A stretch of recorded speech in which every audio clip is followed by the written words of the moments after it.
Coach, welcome. Great to have you here. So 9 wins last year. You won a bowl game, but I know you fell short of some of your preseason program goals. Put the year into perspective for us. What did you make of last season? Well, like you said, it's fell short on some things that were wanted to do, like a lot of teams. But I was really proud of the group that we had, and got off to a poor start, but really came together and kept going. And I think that said something about that group. And I think there's a lot of lessons. Doesn't matter what kind of season you have, there's great lessons to be learned from it. And, what were the lessons? What would you say, hey, here's what we learned, as you say, good, maybe a few things not quite as good. What would you tell your team? I think, one of the things that we've talked about is we all know this. There's going to be adversity, and how are you going to deal with that adversity? And is it individual adversity? Is it us as a team? You talk about, the games that don't go your way, games you lost. It's as simple as you can make it as simple as protecting the ball. Your turnovers were a big, first game of the season against Penn State. Turnovers and costly turnovers in areas where you get position, chance to win the game. Same thing, it's a different game against Notre Dame, and then all of a sudden it's not a game quickly. It's what do you need to do to give yourself a chance to win, and then what is it that you get on a run, and how do you maintain that run, and then how do you finish out a year? All those things that are lessons and that we can learn as a team, and then each individual, they got a chance to play last year. They experienced theirs. How did I approach this, and how do I go? Braylon's, he had no clue what to expect. Now he's got a chance to go through it. Ches, his plan was going to maybe be different. Now he's back, and I think what's cool about this too is you got guys. You mentioned it. We lose some really good football players on defense. Yet I'm excited about. I think we are as a staff excited about who we have. It'll be different names, but now it's their turn, and we've got players. Keeanu, Benton. It's his turn now to be a leader. So his role is going to be a little bit different. Nick Herbib, your role is going to be a little bit different. Graham, how do you continue to progress? I think that's what's always pretty neat about each season. It's a new season. Whatever those lessons were, positive or negative, you got to learn from. And then how do we apply it? And then how do you help those ones that maybe didn't go through it or it didn't resonate the same? How do you get them to feel the urgency of it? You hired Bobby Ingram, offensive coordinator. You've worked with him before. What made him a perfect fit for you? I really enjoyed the time that I was with him and who he is as a person, who he is as a coach. And I think one test that I go through with in my mind is, if this guy is here, what does that mean for your players? And that's why I got really excited that, okay, if Bobby's here, is that good for your players? And you're absolutely get excited. Same thing I felt with so many of our guys. Like when you hire a guy, if you picture the players in the room, and you say, would they be pumped? And I think Bobby can reach, a ton of guys. So that part, it was right timing for him, and I feel really grateful that he's here with us. It's interesting because we were talking about this in the open. I mentioned that I had a chance to see you guys in the spring, and I was trying to wait around to talk with Bobby after practice. But he never stopped coaching and working with the players, so you didn't get that opportunity. So I think that's absolutely perfect for you guys to have a person in place like that. What does that mean for Graham Mertz and his development as a player? Yeah, I think it brings another perspective. It brings, we got to do a good job of making sure that there's not too many voices in one head, right?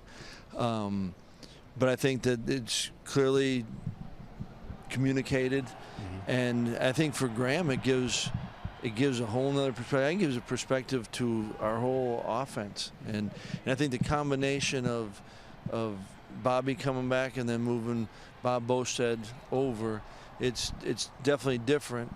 But I'm really excited about it. You talked about this earlier today, and I loved what you said. You said you've embraced all the changes that are occurring, but you're really enjoying the things that haven't changed. Tell us the things that haven't changed that you really enjoy. I think everyone here, you've been a part of a team.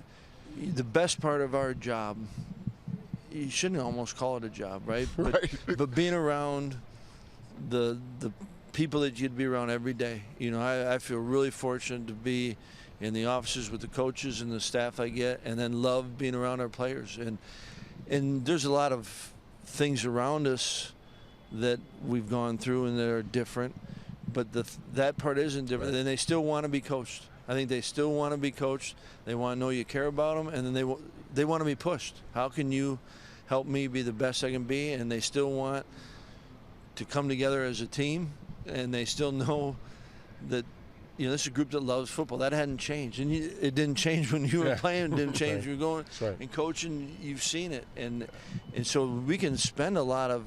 There's no doubt it's new, and there's a ton of differences. We got to embrace that, but there's a lot that hasn't changed in the sense of what's really good about it. Has the change been energizing for you, just to see how, say, young people are dealing with the NIL?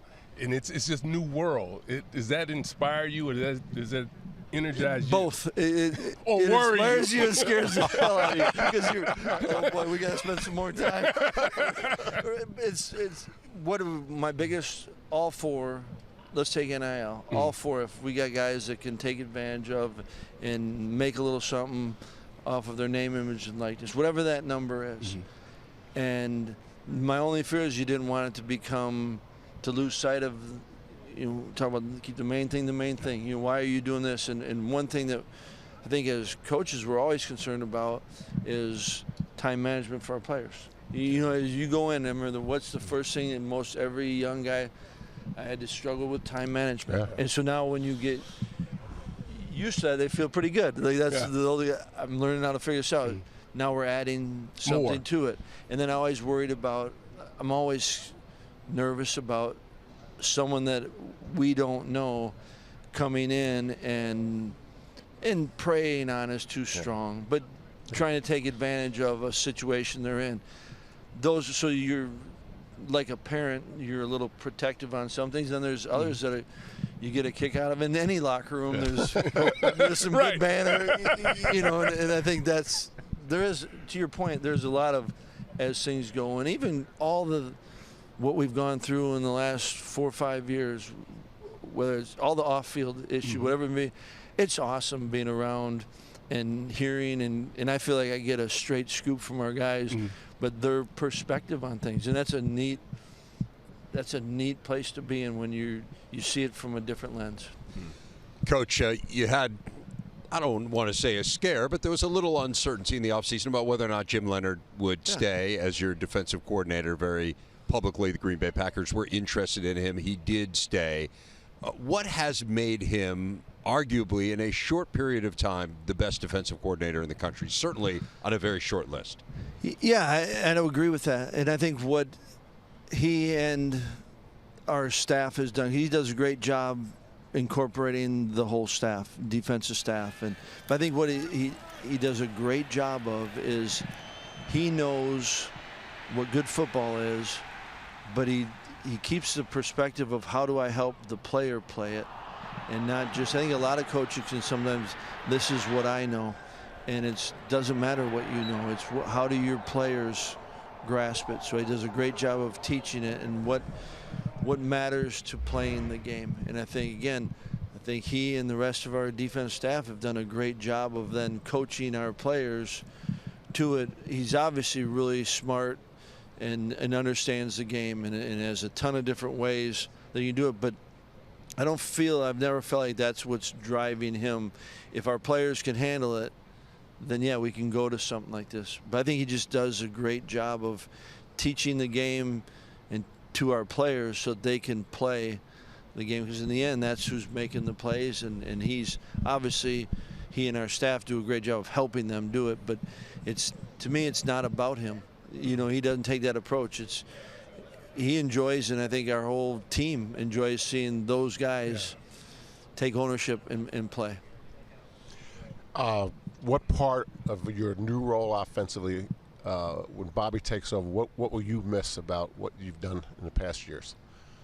Yeah, I think that I don't know, right? I mean, if you're gonna be honest, I don't know, but I think there's a ton that I can do and I need to do, and you know, the one thing that I don't think you've ever done enough of is when just wherever that each individual is, can you spend enough time with them and going over a clip, I don't care what position it is, and talking to their coach and where you're at. And I think there's still a lot that I can help with in that, whether it's something day-to-day or something big picture. I think, truthfully, we've got to work through that. Right. And I think it's my job to make sure I'm ready to be able to help in any way possible. I don't know what exactly it'll be, but I'm excited, and I'll do whatever I can for this team. What are some of the keys you want to check off when you come out of camp ready to go for the season?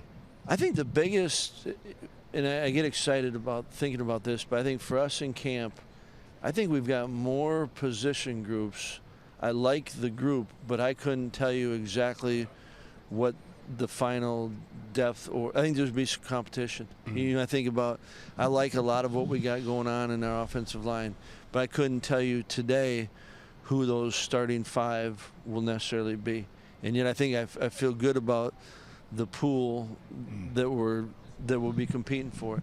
I like our running back room. We need, obviously, Ches he's had a good summer. He's getting healthy. Isaac Garendo.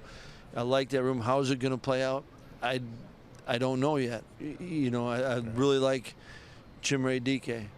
I think we've got a group of 6, 7, but how is that going to fall?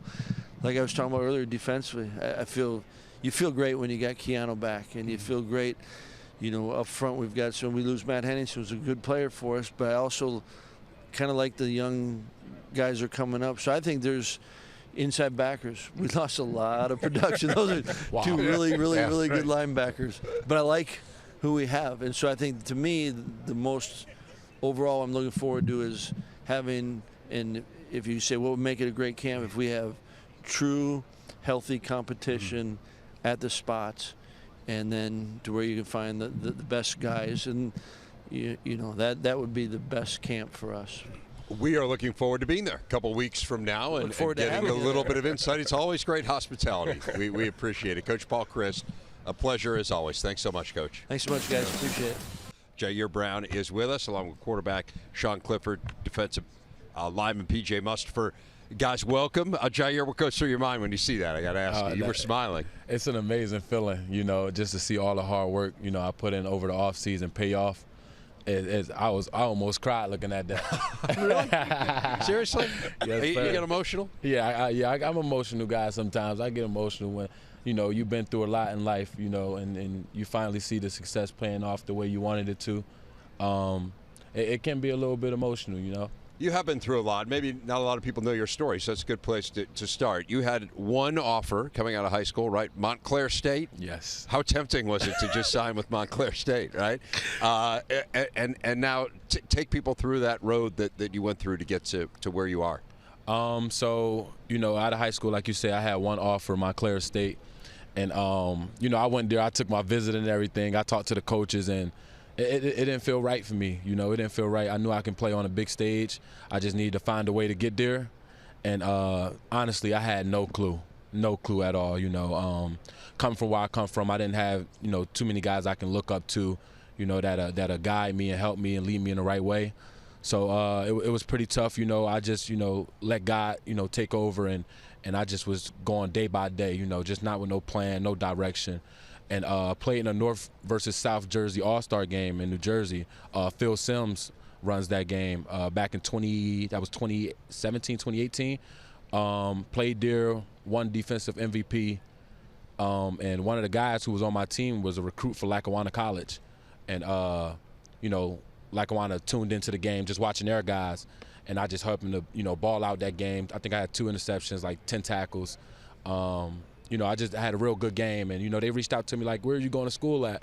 And I'm like, sir, I got no school to go to. Like, wow. I just don't know. And, so they was like, we got a spot for you here if you need to go to school. And me having nowhere to go, and I'm feeling like they called me for a reason. All these things happened for a reason, and this is God's plan for me. I was like, I'm coming. I'm going to Lackawanna. Went to Lackawanna, and Coach Duda was like, Mark Duda, the Lackawanna head coach, he was like, this is a football factory. If you come here, you're basically betting on yourself. And I'm like, hey, Coach, I've been betting on myself my whole life. I'm with it. Let's go. And I went to Lackawanna, and I had an amazing freshman year, an amazing sophomore year, and then Coach Franklin came and to the practice, and it was unreal, you know. And I said, the first guy who take a chance on me, I'm going with him. And Coach Franklin was the first guy to take a chance on me, and I was like, you know, Coach, I'm coming. You don't even got to ask me. I think I committed like a week and a half later. You know, I just let my mom come see Penn State, and I committed, you know. So It was definitely a rough journey, you know, but it feels good to see it paid off. That's amazing to go from that to leading the nation in interceptions to representing your school on the biggest stage at Big Ten Media Days. You know, Sean and PJ, you guys are heavily recruited players. Like, when you hear a story like that, what goes through your mind? Yeah, I mean, it's inspirational, for me at least. Knowing where Ji'Ayir's been, where he's at now, and just knowing the leader that he is in the locker room for us, it's pretty cool. Same thing. Everybody's story makes them who they are today, and Tig is a phenomenal leader, a phenomenal person, somebody I can call my brother. So his story is motivation and understanding that in life challenges are going to happen. You just got to overcome them. So. Yes, sir. You guys had some challenges last year. PJ, you had some personally injury-wise. And then as a team, I mean, look, you guys got off to an incredible start. You got as high as number 4 in the country. And then I know it did not end the way that you wanted it to. So there are some positives.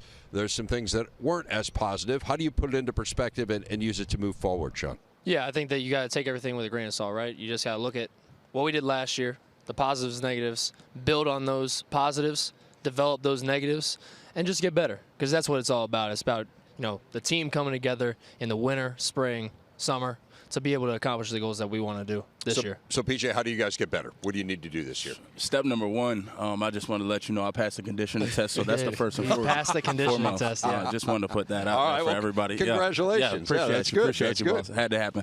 But we have a mentality right now that, you know, I haven't seen since I've been on campus, and we're preaching execute, but it sounds simple, but we want to execute during workouts when it's hot, when we're not feeling well, when we don't want to go hard, in winter workouts and spring ball on the bad days, because that's what's going to happen during the games. Adversity is going to hit, as it did last year, but we have to be ready, and not only do we have to be ready, we have to be ready to execute and perform at a high level. So I think that's our mentality. So, Ji'Ayir, when you look at last year and kind of what could have been, I mean, you lost 5 games by single-digit margins, right? So you guys were right there in these losses. And I think for any team that goes through that, we had a few in the Big Ten who did a year ago, the question then becomes, okay, how do we take those close games and win them? And I think PJ was maybe touching on a little bit of it there, but how do you turn narrow defeats into victories? What's the formula? Like PJ said, execution. You know, them small plays that people may not see, that people may not think matter, them plays actually matter. You know, them plays we didn't execute, them plays we didn't come out and we didn't start fast. You know, them games we waited to the second half to start playing. All that stuff matters, you know. So this year we're coming out hot this year. We're trying to execute the first play to the last play. And every play, we're taking every play one play at a time, never looking too far ahead of us. Sean, fairly or unfairly, there were a lot of fingers pointed at the offense last year. And I think in fairness to the offense and to you, I mean, you were hurt for a good portion of this year. You played hurt and kind of tried to get yourself through it. But aside from staying healthy, what does this offense need to do to kind of be the unit that Penn State fans have come to expect? Yeah, I mean, I've said it a few times just today. You know, every spring you enter and you're either learning an offense or you're mastering an offense. And in the past 3 years, I've only been able to learn an offense. And this is the first year that we were having the same OC in Coach Yersich, where I can master the offense with my guys. You know, the offensive line, wide receivers, running backs, all working together to really take that next step. And I feel like the spring did that. And that's why we're just so juiced to go back into fall camp, because it's time to build. So what are the differences when you are in that position of you're in the mastery phase? What can you do that people might understand, that laymen might understand, that's kind of tangibly different from when you're diving in for the first time, when Mike Yurcich introduced his offense to you 2 springs ago, and you said, okay, what's different here, and you had to learn different terminology. What's different when you're past that phase and you're in the mastery phase? Yeah, like you said, I mean, it's the first part is being able to know that terminology like the back of your hand. And we're at that point now. And now it's about banking reps, rep after rep after rep. We've done it for so long, but it's been in different offenses, different schemes, looked a little bit differently. And now I'm able to take that from last year and say, okay, I've seen this defense before against this play. I've done this before against this. And we've all been able to do that now at a high level, and it's just banking rep after rep after rep. And that's why fall camp, we got to turn up another notch to get to September 1st. I want to talk to the two of you about the changes on the defense. Manny Diaz, who has a wonderful track record as a defensive coordinator, comes in. Brent Pry did such a great job, they ended up getting the Virginia Tech job. So the defense has been really good here in recent years. But give us a sense of what's different, Ji'Ayir, under Manny Diaz, and what we can expect defensively. So when you get a new defensive coordinator, you know, for me, it's always a learning experience, you know. So every defensive coordinator, you know, sees the game different, you know. I got to see the game how Coach Pry seen the game and how he liked to call, you know, what he liked to call on first or second down. Now I'm getting to see the way Manny sees the game, and it's giving me a whole different perspective on what's out there, you know, on what's to come. So Manny has been he's been great for us, you know, just the way he sees the game, the way he thinks of football, the way he thinks how we should operate on defense, and he just brings a mentality that's unmatched, and I'm very proud that he's with us. PJ? Yeah, he brings this demeanor where he's willing to attack at all times and just be really physical, building camps in the backfield. That's what he loves to do. So, you know, as a defensive tackle, as a defensive whole, if you have that mentality as a defensive coordinator, we're going to back you 100%, and that's what we want to do. So fall camp is going to be an unbelievable opportunity for us to go out there and, like Sean said, master the defense. You know, we haven't had too much time with them, but hey, that's life. So we gotta go out there and execute in camp and be ready for September 1st. Sean, you made some news last week. The story came out that you are part of a group that's advocating for enhanced benefits for student athletes. I know you've had some discussions with administration at the university, at the conference level as well. Fill us in on the status of those conversations and what it is you're working towards. Yeah, I think that first and foremost, you know, it's all about football right now. We're leading right up into camp. Camp is Sunday for us, and that's the main focus. It's the only focus. But to say that I want to make a difference for college athletes moving forward, of course. And it's not about me. That's really the main focus here is, you know, it's not about myself. It's not about us. It's about everybody. And to be in a conference with a commissioner that's so open to change and to talking, with a coach and an AD that's so willing to have those conversations, it's just a blessing to be in that situation. But again, it's just one of those things right now. We're a week away from camp, and that's what is the main thing. So keeping the main thing is the main thing, but proud of, you know, all the conversations that we've had. So as you do head into camp, as you guys say, you look at the season ahead, there are always huge expectations surrounding Penn State football, incredible tradition. How would you define success for this team this year, PJ? What would be a good year for Penn State? Going out there each and every day during practice, going out there each and every Saturday or Thursday night during the season, executing, playing with passion, hunger, and playing at a high level. That's success to me. If we can do that, everything else takes care of itself. Ji'Ayir? Yeah, just like PJ said, we haven't set a bar on the amount of success we can obtain in these next couple of weeks. You know, right now our focus is being better players, being better teammates, you know, just trying to take care of the stuff that's right in front of us. So we're not setting no bar this season. We're not putting a cap on our success. We're going to go out there 1-0, one game at a time, one opportunity at a time, one play at a time.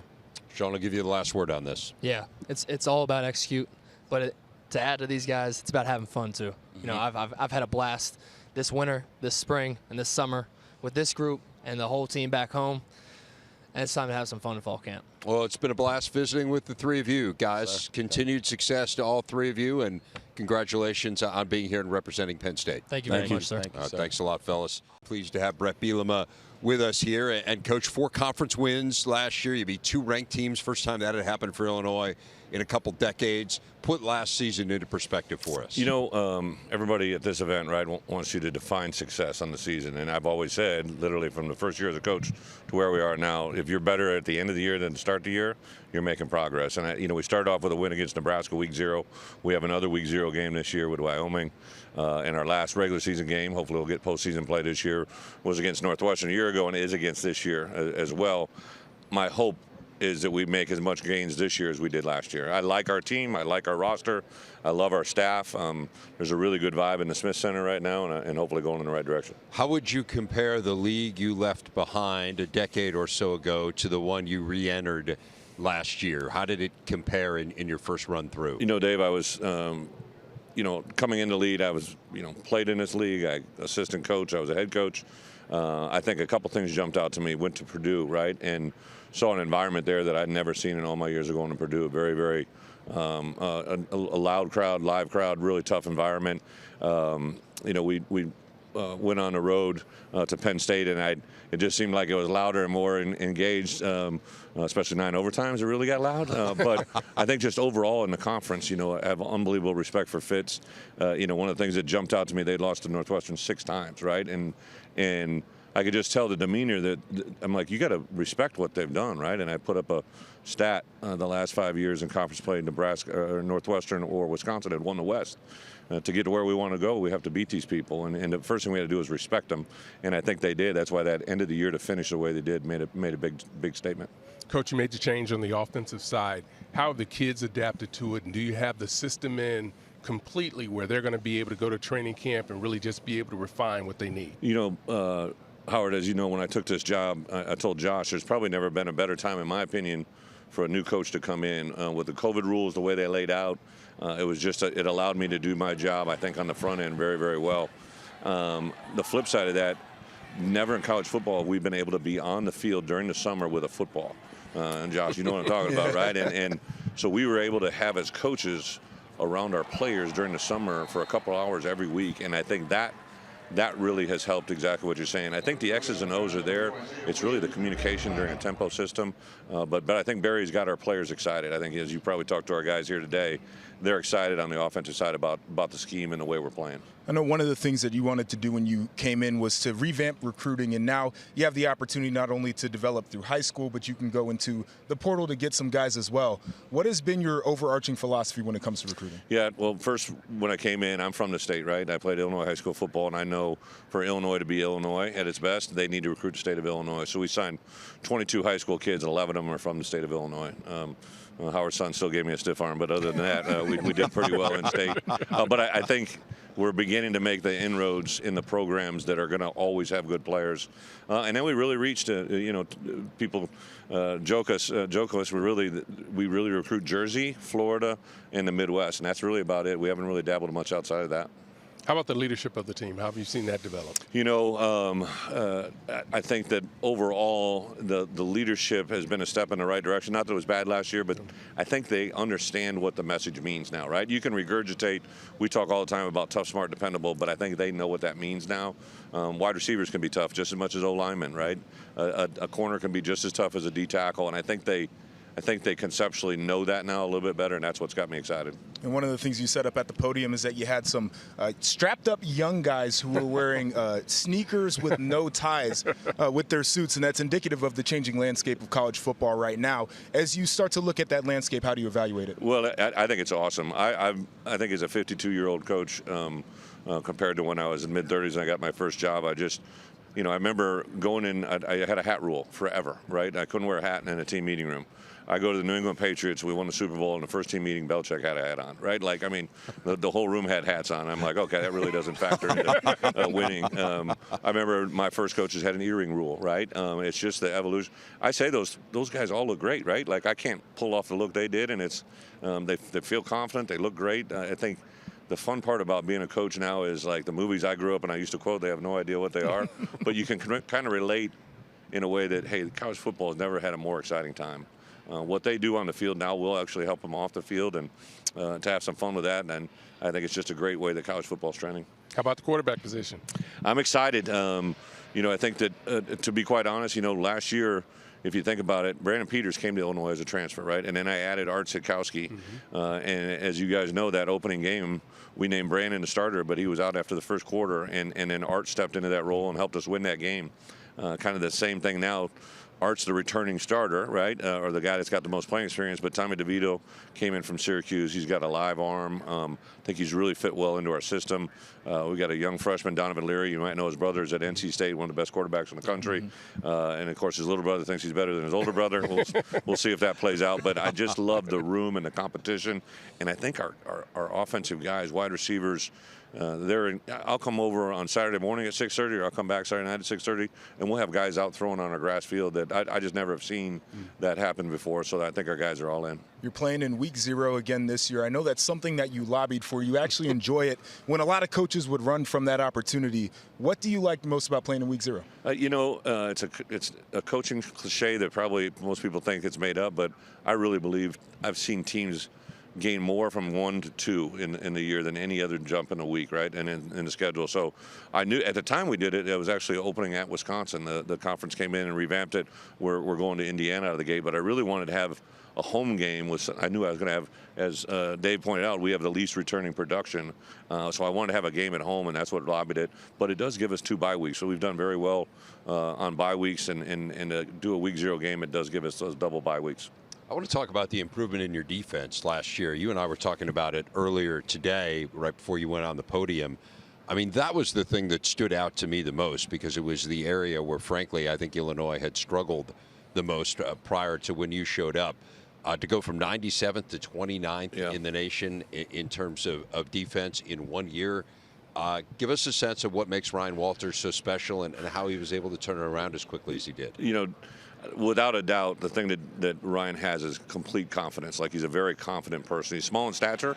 I always give him a hard time about his Lululemons and his fancy shoes, but he has a great way of rapport with our players. And then on game day, he's a madman. Like, I've had to pull him off the sidelines. I'm usually the guy getting yelled at for being on the sidelines out on the grass. And at the end of the game against Nebraska or Northwestern, they were going to score, and the game was kind of out of touch, and he's almost getting a penalty for being on the field. So I think our guys recognize basically the competitiveness of him. And then, Ryan doesn't carry a game day sheet, right? It's all in his head. And I've been around coaches that try to do that and shouldn't be doing it, but he's one of those guys. It keeps it small. It keeps it simple. I think our players, they're always in his office. He's always in his meeting rooms.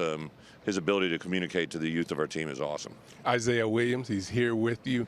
How's he developed, not only as a player after position change, but also as a leader? Howard, one of the greatest things that happened this summer, we have some occasional team meetings. I call it Football 101, where we kind of talk about things other than football. And Isaiah was invited, I believe it was down to Dallas for basically a seminar, a conference, and other student athletes there. And he went down, and it was in early June. So around Juneteenth, I had a team meeting and basically had Isaiah speak to the team. And our guys literally, I just got chills now. Like, he gave a message that was like something just changed, right? Like, I'd heard about the leadership that he had and stuff, but I think it kind of got tough on him here, a lot of pressure on him, and you can just see the confidence. I rode over with him last night. When we drive over, I like to fire questions at him, and I've had several people come up to me today and talk about how Isaiah has been so impressive. There's just a different buzz to him right now that I think is coming out of his shell. Win or loss, when another team walks off of the football field, what do you want them to say about Illinois football? Probably a little bit of that DNA speech, right? I think I love to read when we are getting ready to play a team, and especially after we play and hopefully win, about the toughness that our team plays. I think hopefully we play with we're a smart team. We don't. I say it all the time. It sounds silly. Like, I think when my players first heard it, more games are lost than won. Like, I get it. Every game is won, but a lot of times, and I learned this actually when I was at Wisconsin, right? There was teams that were in a position to beat us, but they just couldn't sustain it for 4 quarters, and they would give the game away in a certain way, either in a crunch moment or, penalties, mental errors, and turnovers is the easiest way to lose a game. And I think if we can eliminate that and make teams earn it, right, I can live with that. Head coach of the Fighting Illini, Bret Bielema. Coach, thanks so much for your time. Always great to visit with you. Back in our Football Media Day special, Nick Herbib, the linebacker from Wisconsin, tweeting out, excited to kick off Big Ten Media Week with the fellas. Nice little private jet shot on the way out here with Graham Mertz and Keeanu, Benton, and those 3 join me now on the set. Guys, has it lived up to expectations? You having fun out here? I'm having a blast. Had a great tomahawk steak for dinner last night, so it's definitely a good time. It does come down to the food, right, Keeanu? I had a tomahawk steak as well last night, and I'm still full today from it. So. Believe it or not, I had a tomahawk steak. Really? Too. We went 3 for 3. Well, that's Killed teamwork. It. We crushed it. I like to see that. Right, everyone working together, common goals. Yeah. We're all going to try to get through. Teamwork makes the dream work. Yeah, exactly. Talk about last year first. I mean, you guys won 9 games. You won a bowl game as well. Mm-hmm. I think by the standards of virtually any program in America, that is a successful year. Nick, I'll start with you, but I'm interested in all 3 of your takes. Kind of how do you put last year into perspective, and how do you use it to move into this year?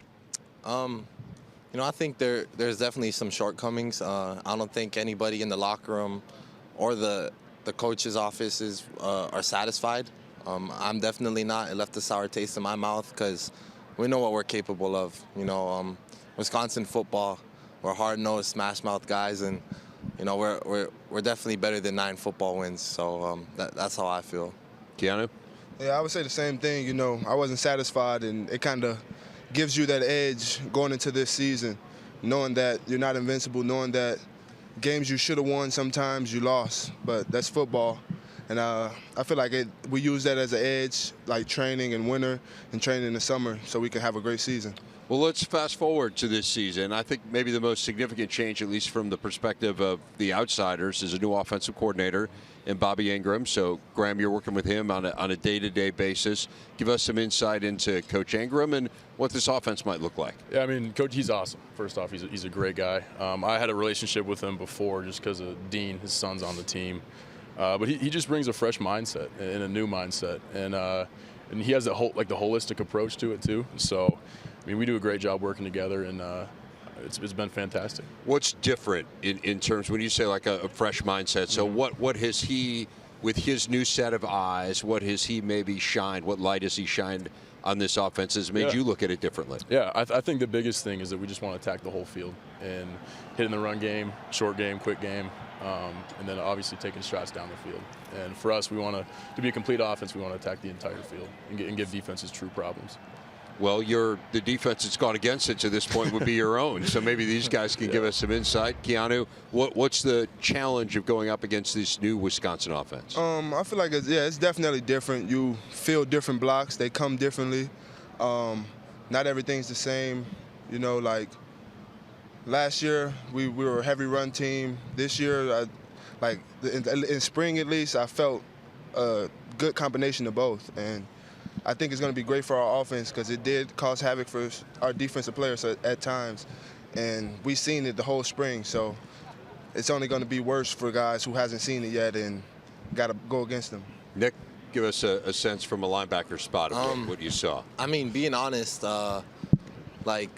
since I've been at Wisconsin, the defense has pretty much dominated every practice, and I'm not saying that in a cocky way, but just being honest. But, this spring ball was different, man. The offense got us some days. There's some days where, man, we need to rethink, the plays we're calling, they're not working like they usually do. So I think just that just speaks volumes, to what Coach Ingram can bring to the table for us. And, obviously we're still going to run the ball, and we're going to run it right down your throat. But we definitely have some more fire now, and I'm excited. Well, it's hard not to be excited defensively because year in and year out, you guys have been fabulous. You led the nation in total defense a year ago. I asked Coach Chryst about this. I want to get insight from 2 players who work with him every day.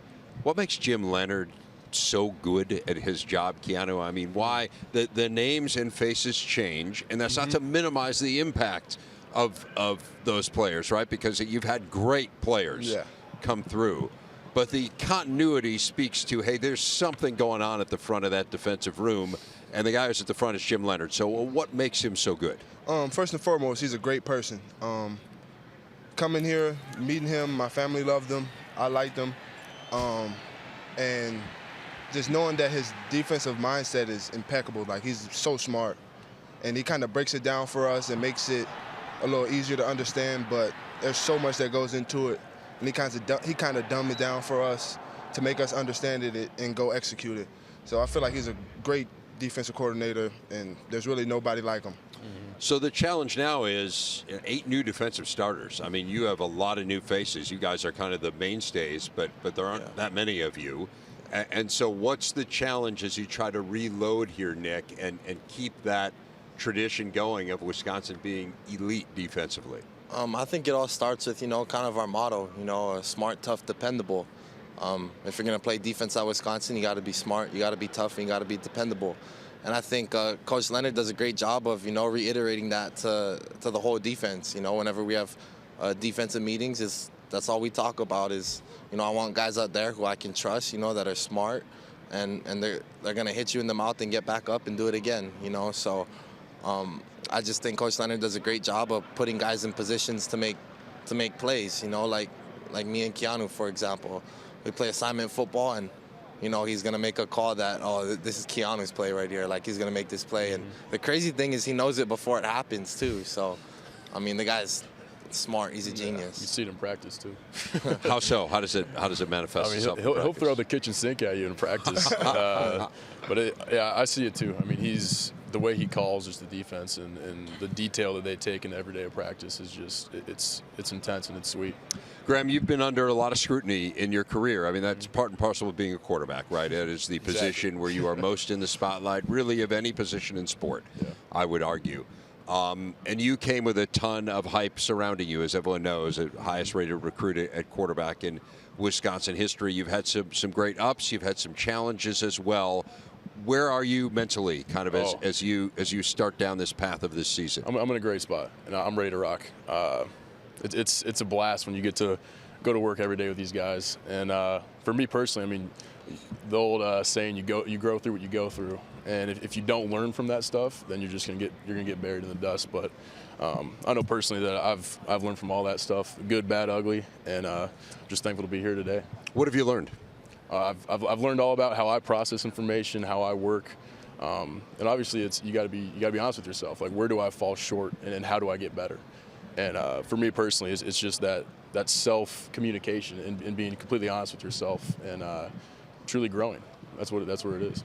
You have a little bit of an unproven receiver group. You got Ji'Ayir DK, and then you have a whole lot of guys with potential, but who haven't necessarily put up numbers yet at the college level. So give people, Wisconsin fans in particular, who are wondering, man, who's going to be on the receiving end of these passes, give them a sense of who the players who could emerge are. Yeah, we got a good group, and I love that group with all my heart. And they're fast, physical, tough, and like you said, smart, tough, dependable. And we got guys, Ji'Ayir DK, Stephon Bracey, Dean Ingram, Keontez Lewis, Marcus Allen, Skylar Bell, and they're ready to rock, man. We got some dogs in that room.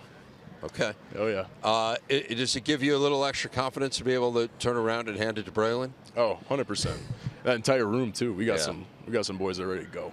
Yeah, give us a sense, guys, as you saw Braylon Allen kind of emerge last year as one of the better, not just freshman running backs in the country, one of the better running backs in the country down the stretch. You look at his last 6-7 games, it's remarkable the numbers that he put up. First of all, did you see that coming, Keeanu? Like, were you sitting there in August saying, what's the deal with this guy, or were you surprised? Well, when you see him come in the locker room, he has a presence that's known. He's a big individual. He's huge, strong. I can say I'm lucky that I get to see him before he gets a head full of steam because I feel like that would not be fun for a safety, corner, linebacker, because he's a big dude and he will run through your face. What's it like to try to bring him down? I'm pretty sure I'm 2 for 2 against him. But who's counting? Right? Yeah, who's counting? It's just practice. But no, Braylon's a freak, man. He worked hard. He stayed ready, and when his opportunity came, he took full advantage of it. So I'm proud of that kid. He works his tail off, and also I think Ches Malusi is going to have a great year as well. He's been working really hard. Coming back from that ACL, and I think those guys are going to be 2 absolute beasts for us. I've got to ask you, as a native of Hawaii, are there ever any moments where you're walking along Lake Mendota, let's say in January, going to class, the wind's blowing, the snow's flying, where you just say to yourself, what am I doing here? 100%. 100%. I appreciate the honesty. Yeah. Because after football season is over, it's kind of like, it's just walking to class and working out. So I'm like, man, like some days it's like, especially like driving in it and then have to shovel the driveway. And I'm like, I've never done none of that in my life. Wearing so much clothes. Like, I remember my freshman year, I didn't even have a snow coat yet, so I was wearing like 3 hoodies to class. But, I mean, it's all a part of it, and it's a good experience, honestly. What ultimately attracted you to Wisconsin? Just when I came on my visit, like the guys in the locker room, really. It wasn't necessarily the coaches. I mean, I love the coaches, Coach Chryst, but just talking to like Chris Orr, Jonathan Taylor, like guys like that, and seeing the way they interacted with each other was different. You know, you don't see that much places. And I went on a couple visits before that, and you know, the guys at Wisconsin were just so close, and it just felt like a family there. And I mean, that's what I was looking for, really, because I mean, anywhere away from my home is going to be cold and far, you know, so that didn't really matter to me. It just mattered where it was like a second home, you know, so it felt like a home away from home, and I don't regret it one bit. Keeanu, you're the exact opposite, right? You're from like a half hour down the road in Janesville. I know you were a quarterback, aspired to be a quarterback growing up, right? At a very early age, aspired to be a quarterback. Do you think you could step in for Graham in a pinch? Or? I mean, wherever coach need me, I'll take it. I can do it.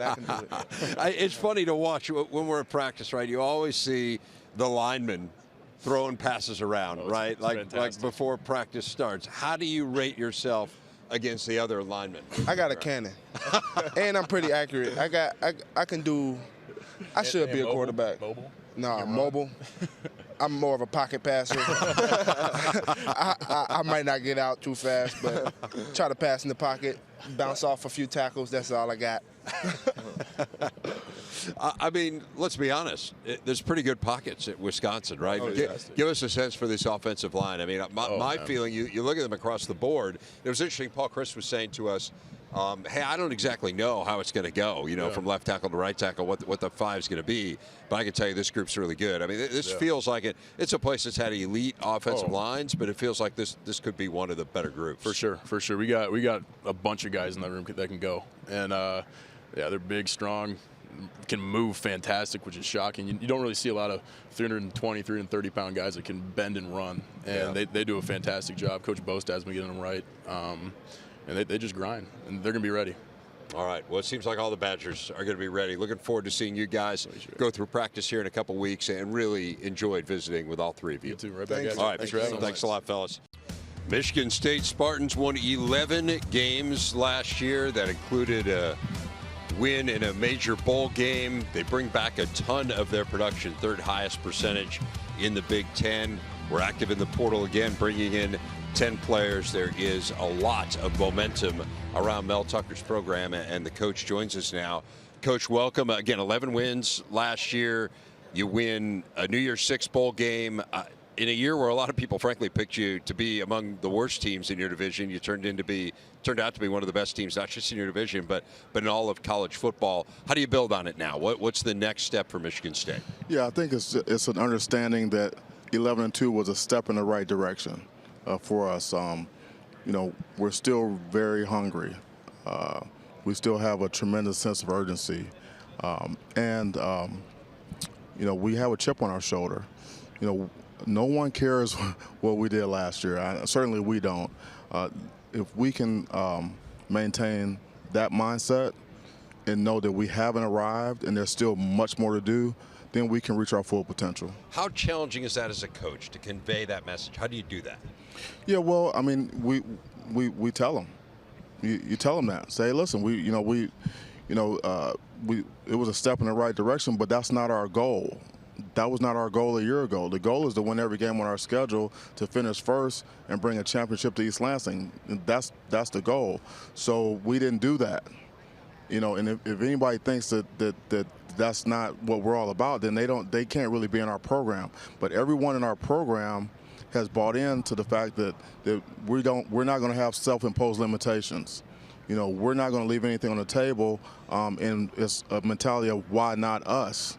So we have to keep chopping. We have to keep working to get better. And our guys have bought into that. Our staff has bought into that. And that's why it makes it easy it's easier for me as a coach to pound that message every day because there is an understanding that those are the standards that we have in our program. Coach, you hired Brandon Jordan as a pass rush specialist. Yep. You also have a defensive line coach. I mean, how does that work? How do you come about that? It's a very unique idea. I think P.J. Fleck did it a couple years ago, and I think he did it for 1 year. Tell us about that position. Yeah, so Marco Coleman is our defensive line coach, right. And he works very well with BT. We have a really good coaching staff, and guys work together. We know that it's going to take all of us to get it done for the players. Pass rush, as you know, is not the easiest thing in the world to teach, and it takes a lot of time. And it's really a specialty. It really is. And there's multiple guys on our defense that are going to rush the passer. And so to have someone like BT that has the expertise and the credibility to do it is tremendous. I mean, he has over 200 active NFL players that he's trained, and so anyone that's rushing the passer, BT is going to have his hands on it. It could be a corner or a safety blitzing, from the back end, or linebackers that are in pass rush situations. He's going to have his hand in that, and our guys believe in what he's teaching. Marco Coleman was an outstanding pass rusher in his own right. He was a first-round pick. I think he was Rookie of the Year when he was drafted as a rusher. So our guys believe that we can be better in that area. And so it's really going to help our defense as a whole because we know that rush and coverage work together. It's not just coverage. It's not just rush. They work hand in hand. And if you can make the opposing quarterback play poorly, okay, then you got a great chance to win the game. So what made you make the decision? I mean, you've been a head coach for 3 or 4 years, and how did the idea come to you? It was an easy decision. I mean, it wasn't that hard. I mean, he's the best in the business, right. Arguably college or pro, and I had an opportunity to add him to our staff. Right. That put me in a position where I needed to coach the corners, which was the greatest point of friction on our team anyway, and that's what I do. I coach secondary, because you can only have 10 guys, and he made 10, so it was a good fit. I mean, it was something that wasn't a tough decision to make. It was kind of an out of the box, so to speak, type of thing because it's really maybe hasn't been done or it's not common. But in the NFL,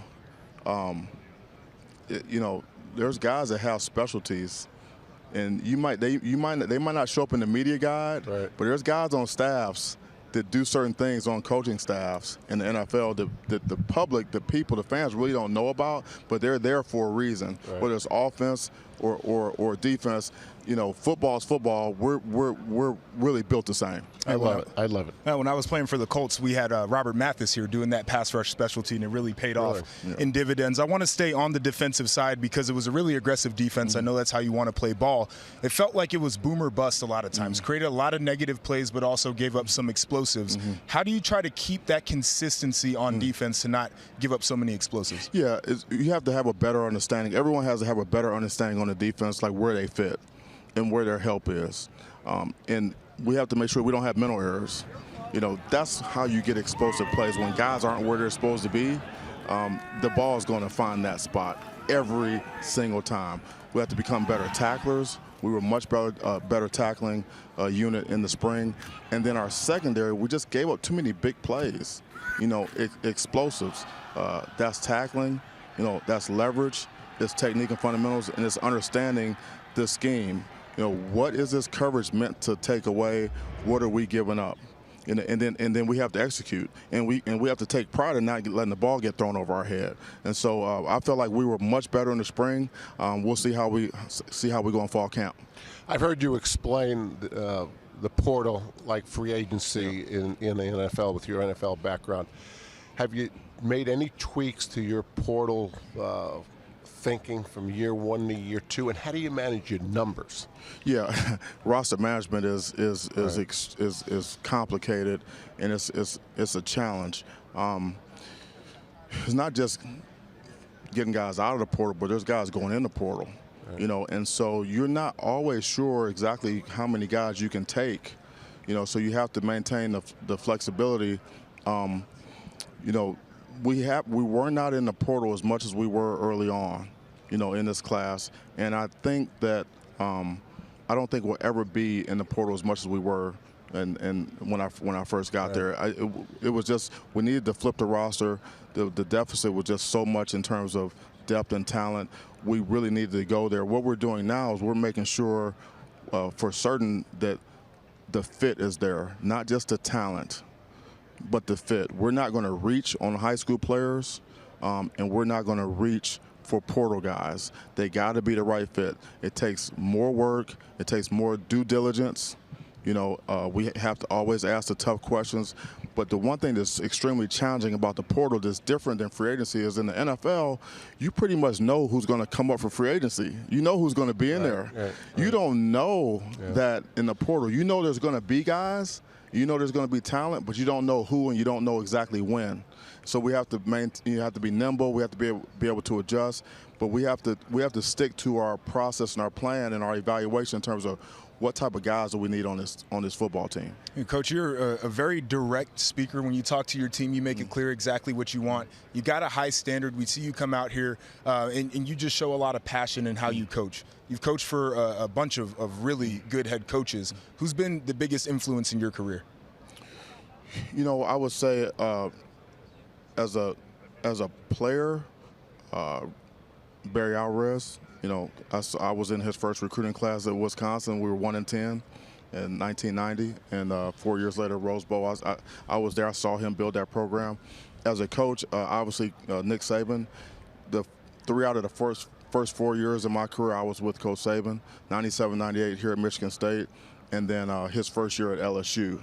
And so he really helped lay the foundation for me, not just coaching, but also recruiting and CEO and, how you run an organization and things like that. I mean, from A to Z. I mean, he poured into me, and, I was a sponge. And so, those two guys kind of really set the stage for me, in my early formative years as a coach. Mel, I wanted to ask you a little bit about the Big Life Series event. You were able to participate in that here a couple of weeks ago. It was designed with Commissioner Warren kind of being the impetus for it, exposing student athletes to the civil rights movement, went down to Selma and Montgomery, Alabama. Yeah. What did you take from that experience? Yeah, I mean, I don't know if we have enough time. It was so much. It was a life-changing experience for me. It was an education, and I thought that I had pretty good knowledge of the civil rights movement and slavery and Reconstruction and Jim Crow and mass incarceration, and through that experience I realized I didn't know nearly as much as I thought that I did, and there's still much more to learn. When you actually hear from people, we heard from 2 women who were actually on the Edmund Pettus Bridge on Bloody Sunday, and they give you great detail about what led up to it, what happened afterwards, what happened during. That's a totally different experience than a textbook or even a documentary, because you're right there at the epicenter where it happened, and the people that are there giving you the real account of what really was going on at that time. And then the experience in those museums in Montgomery was disturbing. I mean, you go from the range of emotions to pride and hopefulness and being inspired to utter anger, frustration, in anywhere in between. And so it was totally a life-changing experience for me. I hope they do it every year. I hope this isn't. I do too. A different group of people. I mean, this should be a yearly event, not something that we did and we checked off the list. Coach, did that spark that's part of the plan too. Yeah. I mean, good. just good. Yeah, I didn't know that. Yep. Good. Did that spark a conversation when you got back with your guys? Have you been able to talk to them about that experience and kind of how they can impact their community at home? You know what? It's I've talked more to the media about it because people have been calling me, asking me, what was it like and what was the experience. I'm still processing what is the best way to take it to the rest of the players. Because we had 3 of our players go. I got 120 guys, right? And we have a diverse team, and we're about to start camp, So there's a time and a place for everything. Semantic responsibility. I'm really big on that. Like what I say, how I say it, it carries weight. with my team and anyone that's paying attention. So I have to be very intentional and just very mindful of the impact that I always have on my team, especially with a topic like this. And so we're going to give it some thought, but we're going to certainly do something with it. That experience is not something that can just stay there. It's just not possible. Especially with Michigan State's history, right? Yeah. I mean, they started this in this part of the country. Yeah, integrated college football in the 60s. We had 20 black players on the Right. 66 national championship team. That's part of our history, Right. and the first black president of a major university. I mean, it's ingrained in who we are. Our players are used to having those type of discussions. And so I know they're going to be open to anything that I put forth with them. Fascinating stuff. Mel Tucker, head coach, Michigan State. Really enjoyed visiting with you as always, Coach. Yeah, thank you so much. C.J. Stroud and Jaxon Smith-Njigba hooking up for 347 yards in that Rose Bowl game alone. Those two joining me now along with Ronnie Hickman. When you guys see those highlights, I mean, 347 yards in one game, like that's a pretty good season for some guys. You say, they returned a receiver, had a nice year, 347 yards, see if you can build on it. That's one game. I mean, was this like an out-of-body experience when you're going through it? What were you thinking? Yeah, it was definitely out of body. Can't really explain it. It was really like a movie. Was just so into the game. The whole team, we were fired up, ready to play. The Rose Bowl is such an historic, event, and we were excited. And for those plays that happened, it was really God. CJ, when you think about that day, and of course you're without a couple guys who have been mainstays for you at wide receiver, and so now some new guys have to step up, and I'd say two of them did it in a huge way. What was your mindset kind of as Jaxon is just lighting it up and you start thinking, man, this guy's got something going here? Right, yeah. First and foremost, I want to just thank God for the opportunity to be here. But, it was amazing just to see, like, all the work Jaxon puts in. And just as a team, like, our linemen, they put in so much work. And I don't think they get the credit they do, but they need to get. But at the same time, they had a great game, and I feel like that's why me and Jaxon did what we did.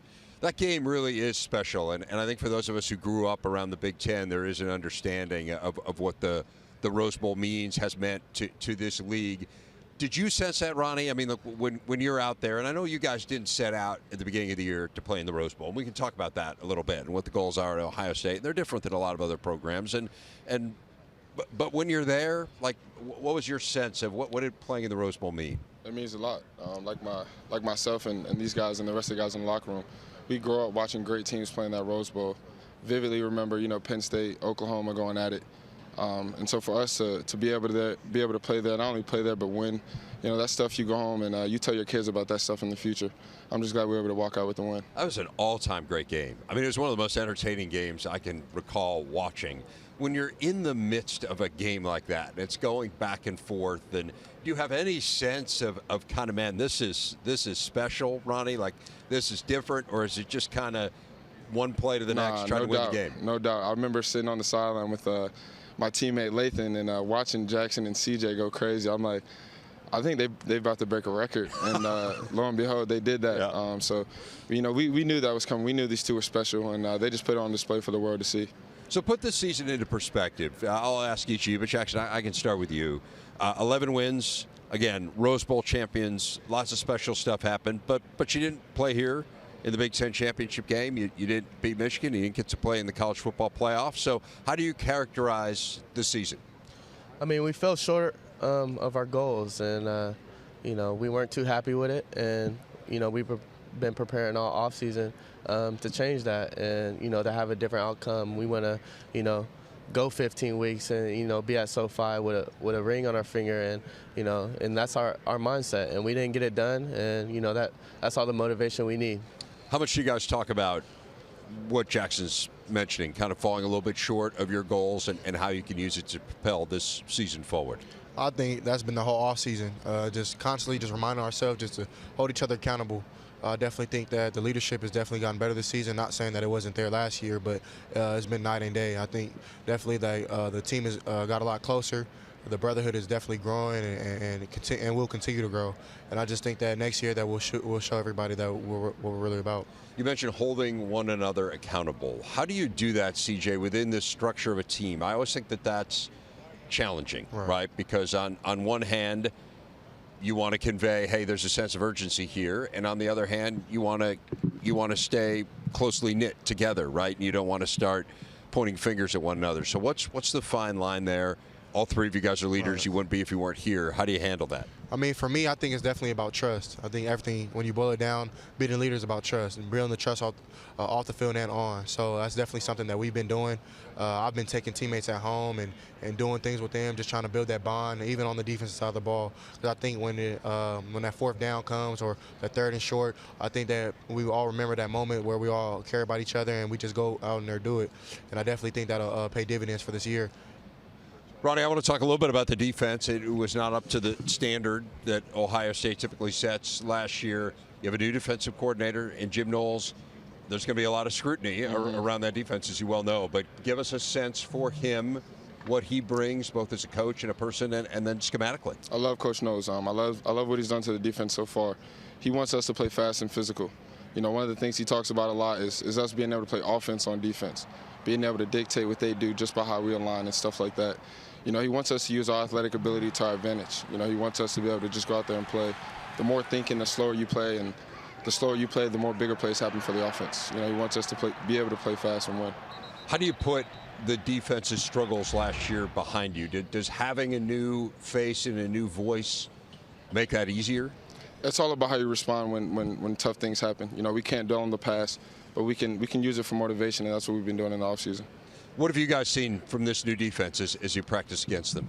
Yeah, for me, it's definitely been more challenging. I appreciate Coach Knowles coming in and not just trying to be a coach, but also trying to be a leader on the team as well. I definitely think that's more important because then your guys really want to play for you. So, I mean, then for me, just being a competitor I am, just like seeing the defenses that they bring, and it's been challenging at times, but you want that. You want both sides to have a good day. Like offense will have a good day, then defense will. So that's what you want as well. In what ways is it challenging, Jaxon? Give me a sense of what we can expect this defense to look like and the ways that will, it kind of, as Ronnie's talking about, make it difficult on an offense. Right. I just see guys flying around and getting to the ball. I see a lot of movement pre-snap and just guys that know what to do. And I think Coach Knowles and the defense staff have done a great job. And these guys are confident and ready to make plays, and I sense that. And I'm ready to get after them at fall camp. On the other side of the ball, for you guys offensively, no Chris Olave, no Garrett Wilson. How does that change the equation for each one of you? And I'll start with you, Jaxon. Well, yeah, I feel like, I'm going to get more attention, from defense. I feel like, the best players, that have proven themselves have always gone through that. But I'm looking forward to that. I'm looking forward to the challenge. And, I know CJ is and Coach Day is and our whole offense. And I feel like you're going to see young guys that are ready to make plays, step up into that opportunity. And, if they want to, lock on me, I mean, we got guys all over the field that's ready to produce. CJ, how's it different? I mean, definitely it's more on our plate. Definitely it's not a surprise anymore that we can play. But like Jaxon said, I think that's definitely just being a competitor. That's what I like. That's what I want. I want people to, when I walk on the field, people to know that I'm there. And I just want to be able to dominate this season. I think that we'll do that. We'll be able to run the ball, I think, better this year, also with the pass attack. So I'm super excited to go out there and prove everything that we need to prove. Ronnie, how challenging is it to go against this offense in practice? It's a challenge, but you come to a program like this, a place like this, for a reason. It brings out the best in you, and day in and day out, it forces you to compete and stay on your toes. I want to ask you guys a little bit about NIL. I mean, you've all benefited. I mean, I know you got a Bentley, right? Benz, but a Benz around okay. there. Yeah. You got a really nice car. You got a truck, right? Yes, all of you have benefited in some way. How has NIL changed the college experience? Yeah, I just want to thank God for that, man. It's been a blessing in my life. Definitely it's changed a lot of things for me and my family. But I think it's been long overdue. I think it gives the players more control. Not saying like the coaches were trying to do us wrong or anything, or the NCAA was, but in a sense, that's money that we do deserve and we do earn. We work hard just like they do and work hard just like anybody else who works. So I definitely think that it helps us be able to pay bills for our parents if they need it, or just help our family, whatever the case may be. And I'm super excited to be able to work in this space. How has it changed for you? Just you know, just having a little money in your pocket, you know, something that you deserve, it's changed big time. You know, you don't have to call mom or dad, say, hey, I need my allowance, you know. You just, you know, you can look out for people like CJ said. You know, it's been a blessing, and, you know, it's came at the right time. Yeah, Ronnie, your take on these changes? I mean, pretty much to piggyback off of what they said, you know, it's nice to be able to pay your rent, you know, and not hit up your mom. But outside of the money part, you know, just being able to collab with so many organizations just to give back. And these guys have done so much in their community. You know, I've done stuff in Columbus and stuff like that. Being able to do that is huge. You know, a lot of guys look up to us just like we looked up to the guys before. So to be able to do that is huge for us. That's one of the huge changes in college sports. We also had the big offseason news of the Big Ten. With expansion, you are a California kid. What's it like for you to see USC and UCLA in the league? Although you may end up not being in a position ever to go against them, but certainly programs you know and followed. Right, yeah. For me, I don't know, man. I have mixed emotions about it. I definitely would have loved to play in the Coliseum or just back home again. Playing the Rose Bowl kind of let me do that, so I'm happy for that. But I definitely think it's a great thing. I definitely think that helps recruitment out as well. Like being a West Coast guy, being from California, it was hard traveling 2,000 miles, you know what I mean? But I wanted to play against other competition other than just the Pac-12, and I want to go to the Big Ten. So now they have the opportunity to do that. And I think the Midwest guys who are in the Midwest have the opportunity to go to the West Coast to see what that's about. So I definitely appreciate the NCAA for working that out, and the Big Ten, I think, is definitely a positive thing. Yeah, and what do you think about this, Ronnie? Again, it may not come to pass for any of you guys, but I mean the notion of Ohio State, USC as a regular season game. What do you think It's going to be a big-time matchup each year. I'm excited for the guys that they get to do it, but, you know, change is good, so I'm excited to see that college is changing. As you guys head into this season, what's Coach Day's message to your team? His message has been toughness. We can be tough mentally, physically, in all aspects of the game. I definitely think that we're the best team in the country when it comes to talent, and that'll take care of itself. But if we can be tough and in the trenches, on the perimeter, me being mentally tough, and us just holding each other accountable, definitely would be the recipe for success. Jaxon, I'll give you the last word here. How do you define success for Ohio State this year? What's a successful year? 3 goals. The 3 goals, of course, that we always set for our team, which is being the team up north, getting here at Lucas Oil Stadium for the Big Ten Championship, and going to be in SoFi, being at SoFi for the national championship. Anything less than that, you know, we can't have. So hopefully we get there, and I believe we will. All right, Jaxon, CJ, Ronnie, pleasure to visit with all 3 of you. Best of luck this year representing Ohio State. Yes, sir. Thanks, guys. As we welcome in the head coach at Rutgers, Schiano. And Coach, that was a little unusual in terms of how you got into the bowl game. But again, for you, you're looking longer term. You're building this program. So what did it mean for these players to be able to experience that last year? Oh, it was huge. But first of all, I'm really proud of the reason we got in the game, right, is that academically we earned our way into the game. Right. And that's something that's very important in our program and in our institution. You know, a lot of the benefits of bowl games is you get those extra practices. Well, we had 2 practices, so we didn't get that. But what we did get is a program that hasn't been to a bowl game in a while. They got to see just how fun it can be, how it really is worth the hard work, and that's kind of the thing at the end of the year that you're fighting for. So I think it's a good experience for our guys. It was interesting to me that first year you really made incredible strides offensively, and then it felt like for whatever reason last year it didn't carry forward, I think, quite to the degree that you had hoped it would. So give us a sense of kind of where you feel you are offensively as a program and where you can take those steps this year. Well, I think everything boils down to our offensive line. We need to be better on the offensive line. I think we did some things this offseason to help ourselves through the portal. We also did some things in development of guys that were on our roster to make them better players, right? And that combination, I'm very hopeful, is going to give us better line play, which, as you guys know, once you get better line play, everything goes and it slides right up. Most of the teams in the conference have had a change in coordinator leadership. You've changed on defense. Tell us about that change. I'm excited. Joe Harris-Simiak, you know, who most recently comes from the University of Minnesota, but Joe's a guy who was raised in our system of defense. He's put his own twists and tweaks on it, which I love. But we've only been together 7 months. I've enjoyed every day of it. He's not only an excellent football coach, but a great connector with the players. Coach, the word culture is used a lot in college football or in sports. Define the culture of Rutgers right now, your football program. Yeah, it's real simple. I think you ask anybody in our building, player, coach, cafeteria work, it doesn't matter. Family, trust, chop. That's who we are. Family is forget about me, I love you. It's about sacrifice. We don't think love's a feeling, love's an action. Right? Trust is honesty and doing the right thing. And then chop is what we live by, right? That's the grind. That's the process. Being able to stay focused on that job. Whatever that job is, you got to chop that moment. I think our players really do believe that. And I got a whole group of guys that have played for me earlier that use that in life, and it's worked out pretty well for them. After spring, what would you feel like the strengths of the team was? I think our secondary is definitely one of the strengths of our football team. I like our wide receiver core. Now, it's not proven, but I do think that we're going to have really good depth.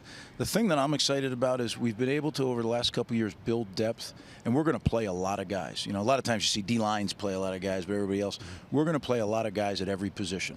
And I don't know, at quarterback, we'll see. If it defines itself, maybe not that position, but every other position. And I do believe that's the way of the future in college football. You know, you want your guys to really prepare in such a way, and if you know you're going to play, not think you're going to play, you prepare differently. I don't care who you are. It also may help you in recruiting, right? If you're playing more guys than everybody else. Absolutely. Now, what it takes is that family that we talked about, that willingness to sacrifice. Because I want to play 80 plays, Coach. I want to build my resume. But you know what? The best thing for our team is for you to play 55 plays and have you healthy and raring to go in November. How do you use the transfer portal as far as being able to balance that in building your team also through recruiting? Well, we use it kind of much like I did in the NFL. It's to fill a need, but most importantly, we have to have a cultural fit, and it fills a need. I think it can be a double-edged sword. If you bring in a guy who's an accomplished player but is not a cultural fit, he can take away from your team rather than add to it. So we spend a lot of time making sure that the guys we sign in the portal, they're going to fit our culture. Coach, you mentioned the quarterback spot, and I think there's a lot of intrigue there. You bring back Noah Vedral, of course, who was your starter a year ago. The Gavin Wimsatt story was so interesting last year. I mean, again, all these changes, right, in the game. I mean, for a kid to come in literally in the midst of the season and then to be able to play before the season was over, I mean, it's just something that none of us could have envisioned a few years ago. But this is where we are, and it got him some valuable experience, and I think it showed all of us why he was so heavily recruited and why it was such a big deal. And so kind of how do you see this playing out? What are your expectations as you head in with that group? Well, I agree with you. It was a strange situation, one that I wasn't comfortable with. I got to be frank. Right. Like, you don't want to fit what? But I'm glad he was there. He learned a lot.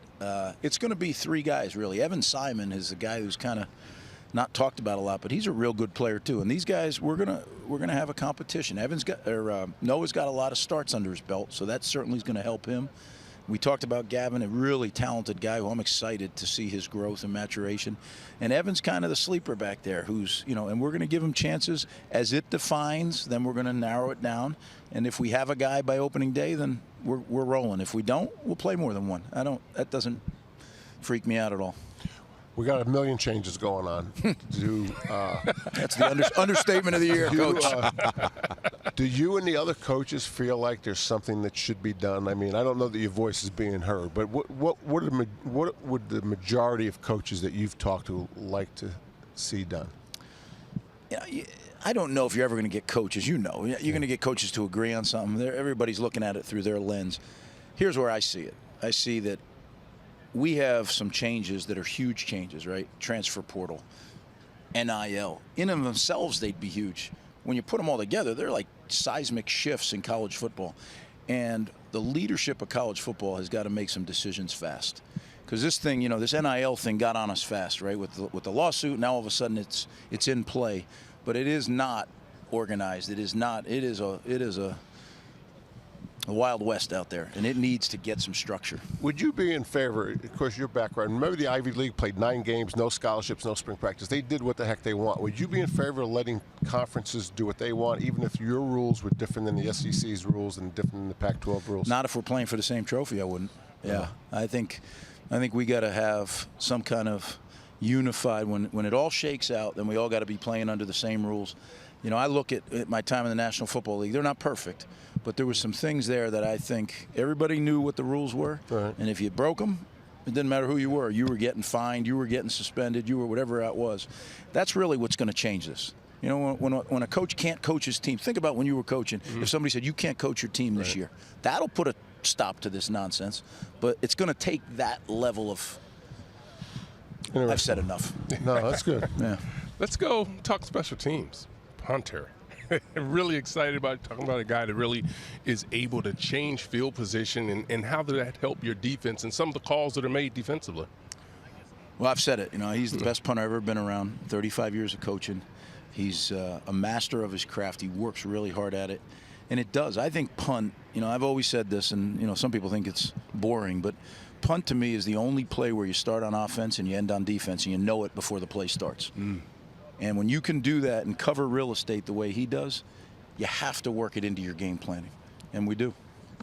That's interesting because it actually, as far as game planning, it's actually really a part of it. And the way the philosophy and you think the way you call plays from an offensive standpoint is a part of what you're able to do in flipping the field. Absolutely. And I think, you know, when you look at the old chart, right, in the chart the numbers change, but if you start with the ball on this, you have this much percent of scoring. You start with the ball midfield. So when you can pin people back, that really increases your odds of playing great defense.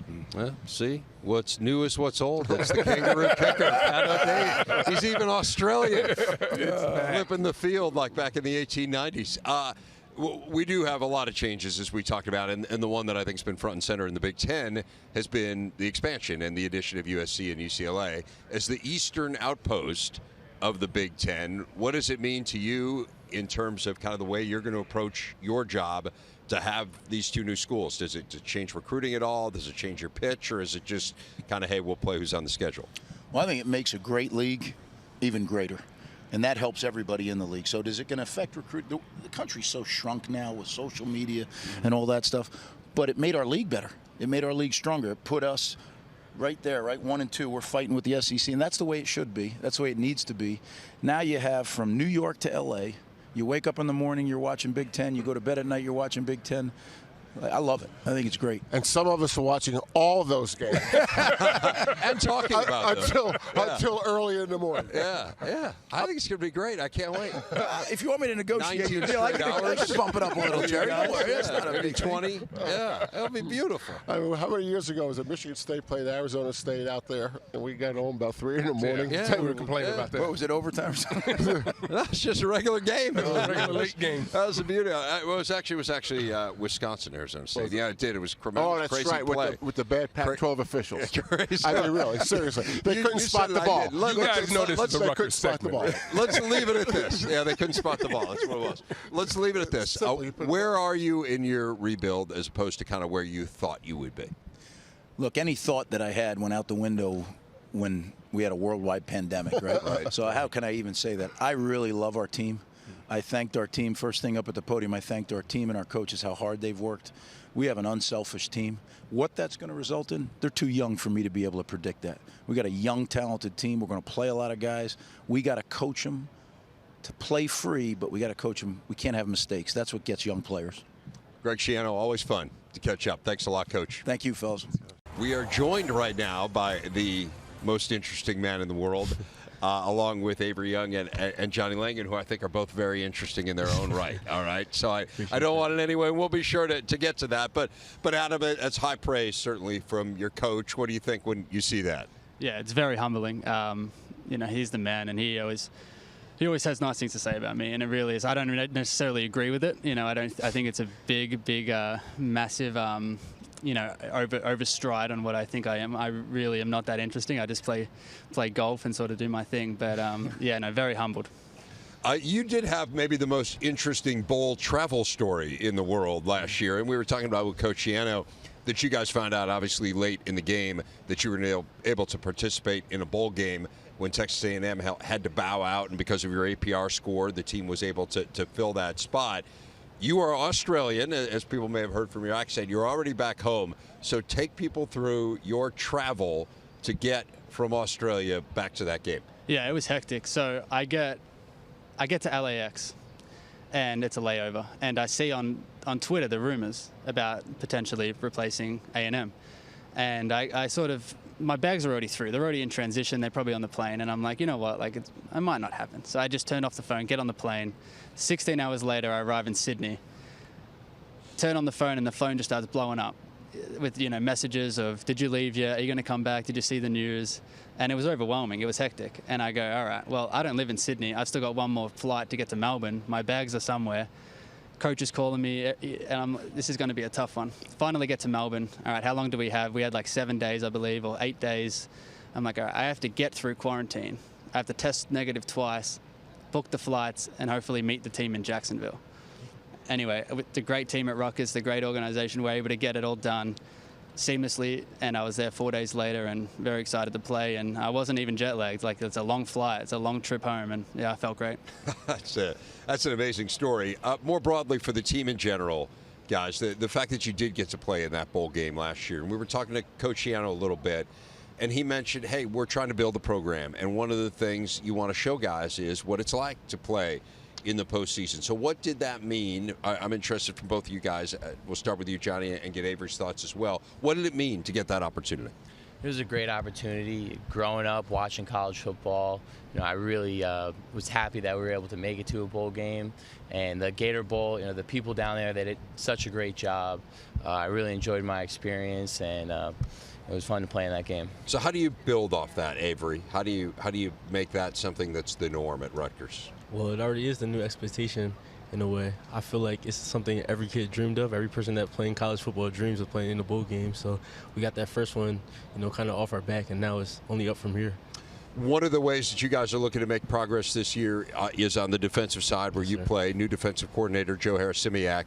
Give us a sense for Coach, what he brings, and how you think this defense can take a step forward this year. I think Coach H brings a youthful spirit. You go Coach H, huh? Yeah, You don't say Harris-Simiak? That's just too much? It's a tough name, I can say it. But yeah, Coach H, he brings definitely a youthful energy, and he's able to kind of relate to the younger guys. We basically have two classes now. It's older and younger.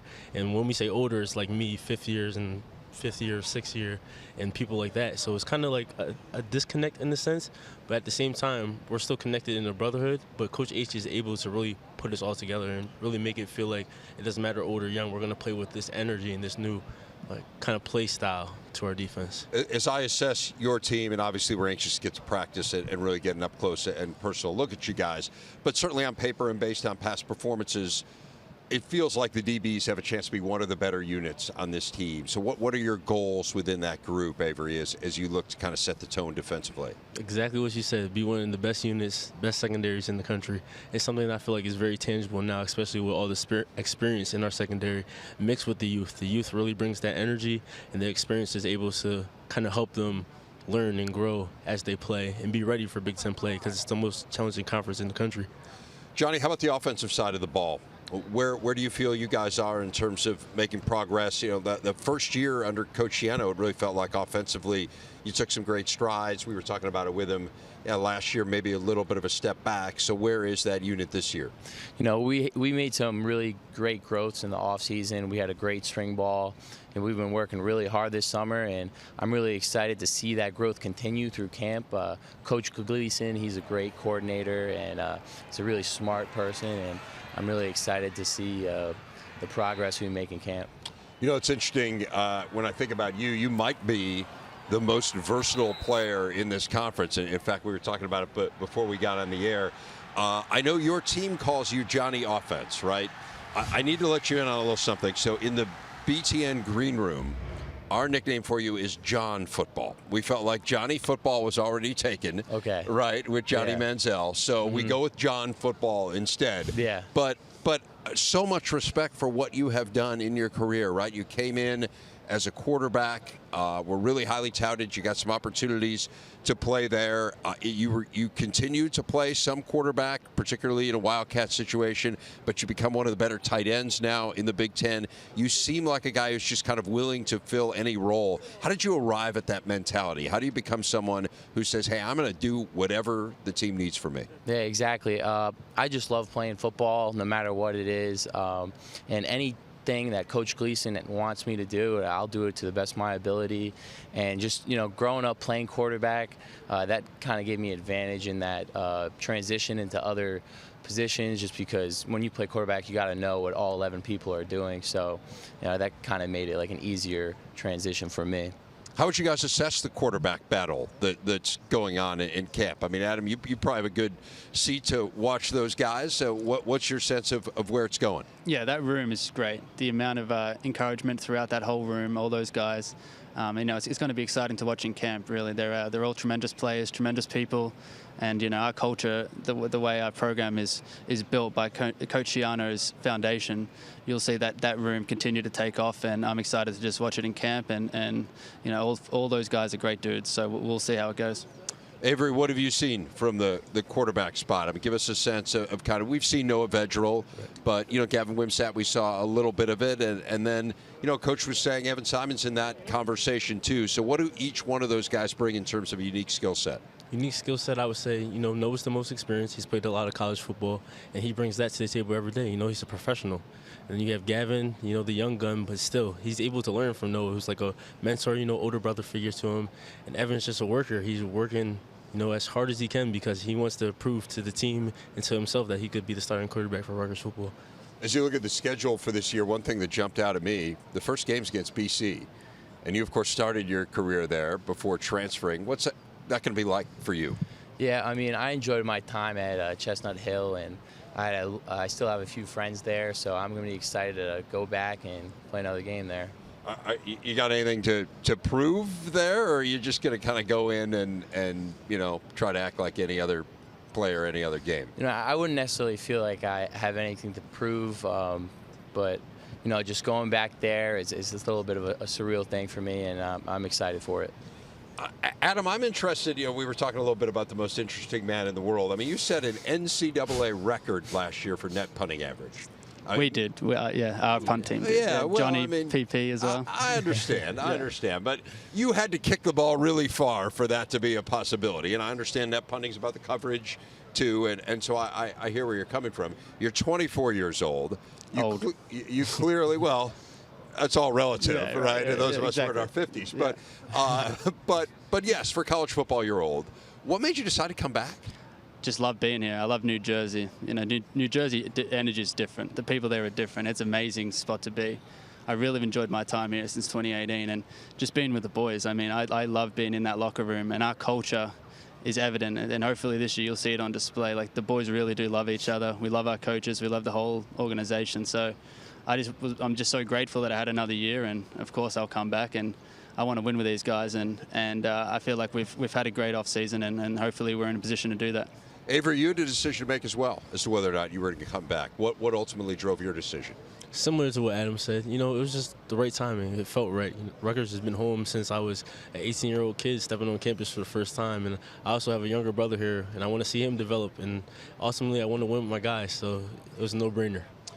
What do you think it says about this program, Johnny, that you guys, and again, you took a step last year, you did get the chance to play in a bowl, but you haven't won at the highest level yet. You haven't met the expectations I think all three of you have, that I know Coach Schiano has. What does it say about the program that guys have the opportunity, to make a decision one way or the other? I'm going to go back, I'm going to go to the NFL, and they choose to come back. What does that say something more broadly to you? Yeah, I think that's just a testament to what our program's foundation is laid on, and that's family. Forget about me, I love you. And these guys, they came back, and they want to help us win, and we want to win together. I want to ask you, Adam, about your golf game. I know you're an avid golfer, as am I.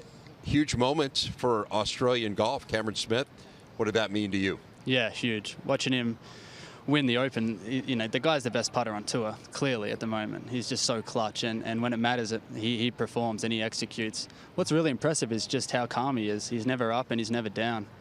And he's had such a great season. Going to the players, and that tee shot he hit on 17, taking that aggressive line. I don't know if that was his intended line, but man, the guy, when you need it, he delivers, and it's huge for Australian golf. The Masters win of Adam Scott in 2013, I think, was huge. But yeah, so you're a golfer, are you? Yeah, not as good as you, I'm sure. I've been hitting them left and right lately. I'm in a little hole at the moment, but I'll go out and hack it around. Yeah, for sure. Well, yeah. I heard you got a chance to walk the TPC course, right? In Jaxon? I ended up playing the next. I ended up playing New Year's Day. Yeah. All right. So how'd you do on the island green? I hit it par. Yeah, I hit it to about 20 foot, and then like tentatively lagged a putt up there and then just tapped it in. But yeah, that was I was looking in the pond. I thought maybe it's going to hit the pond for sure, man.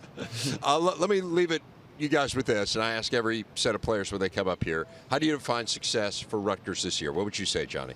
I think we just need to focus on our job and, chop every day and go 1-0 every week.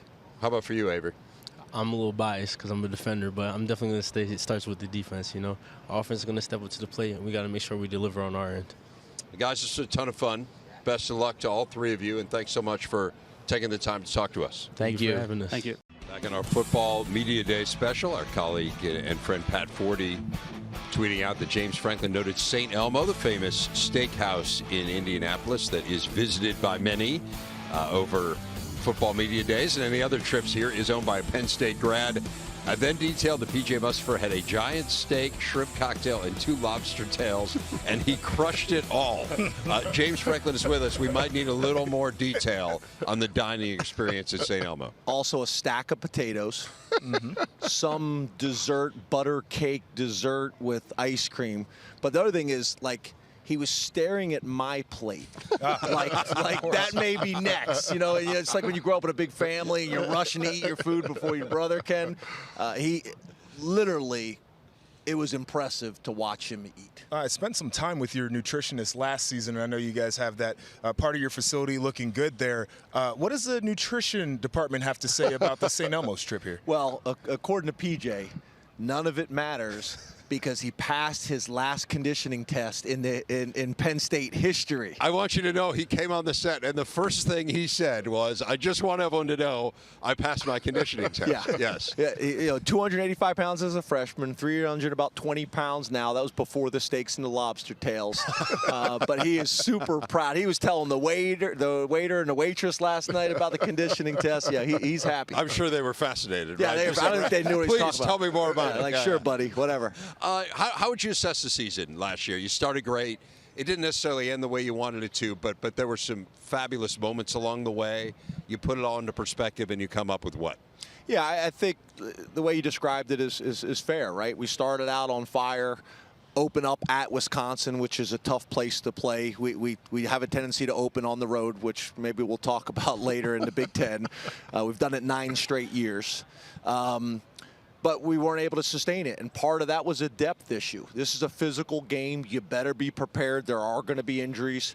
When you lose a P.J. Mustipher in the middle of your defense and you lose a Clifford in the same game on the road against a highly ranked opponent, you got to be able to overcome that. And for us, it was one of those years where we had injuries at positions that we did not have the experienced depth.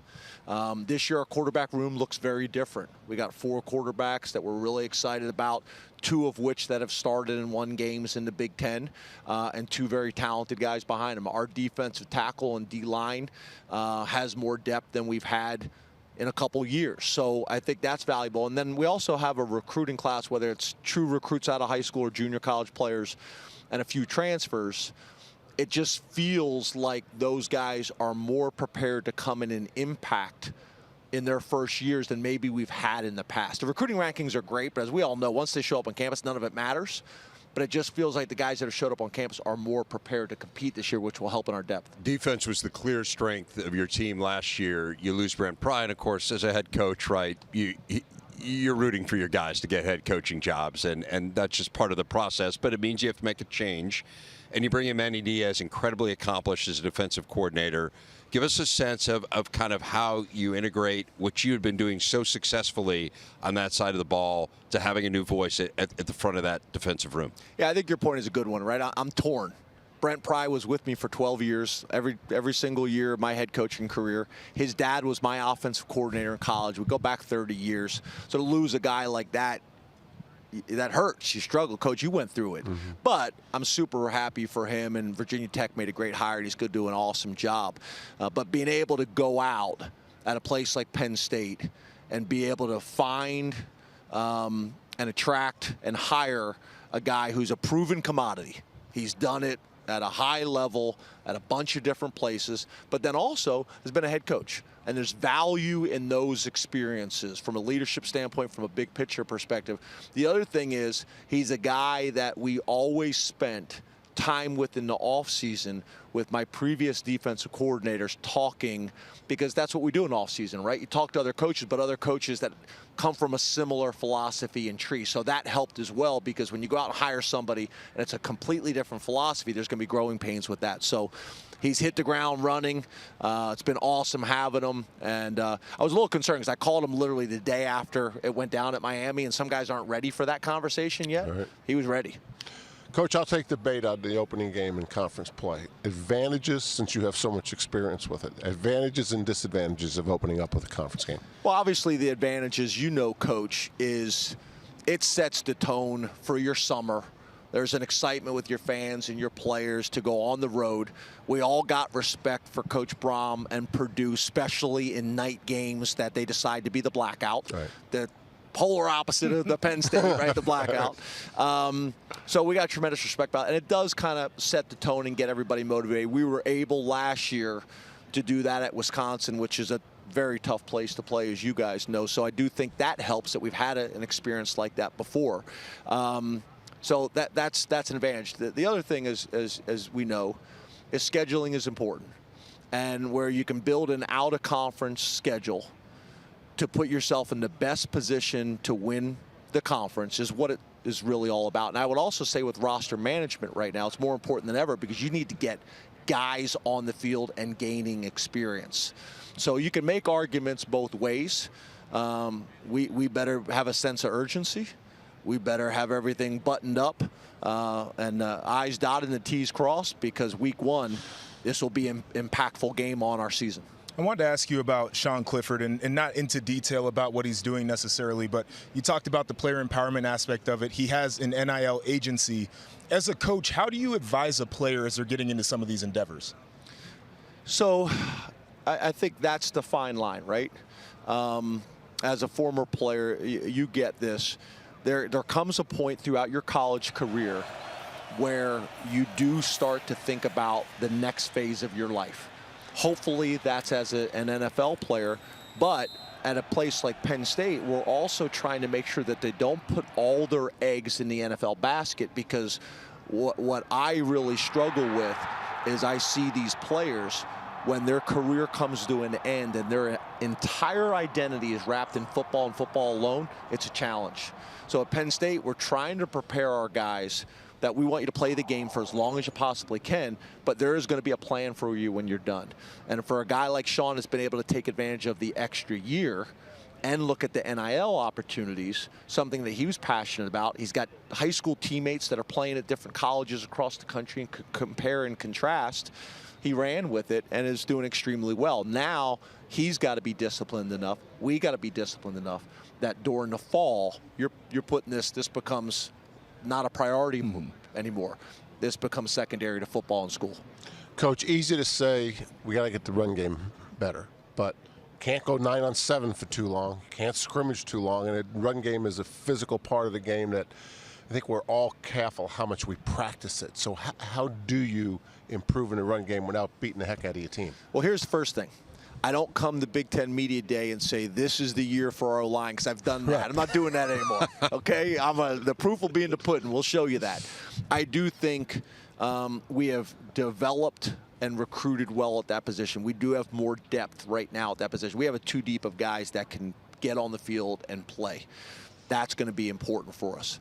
The other thing is, one of the mistakes I think you make is you start practice and you're throwing the ball 50% of the time and running the ball 50% of the time in the beginning of camp.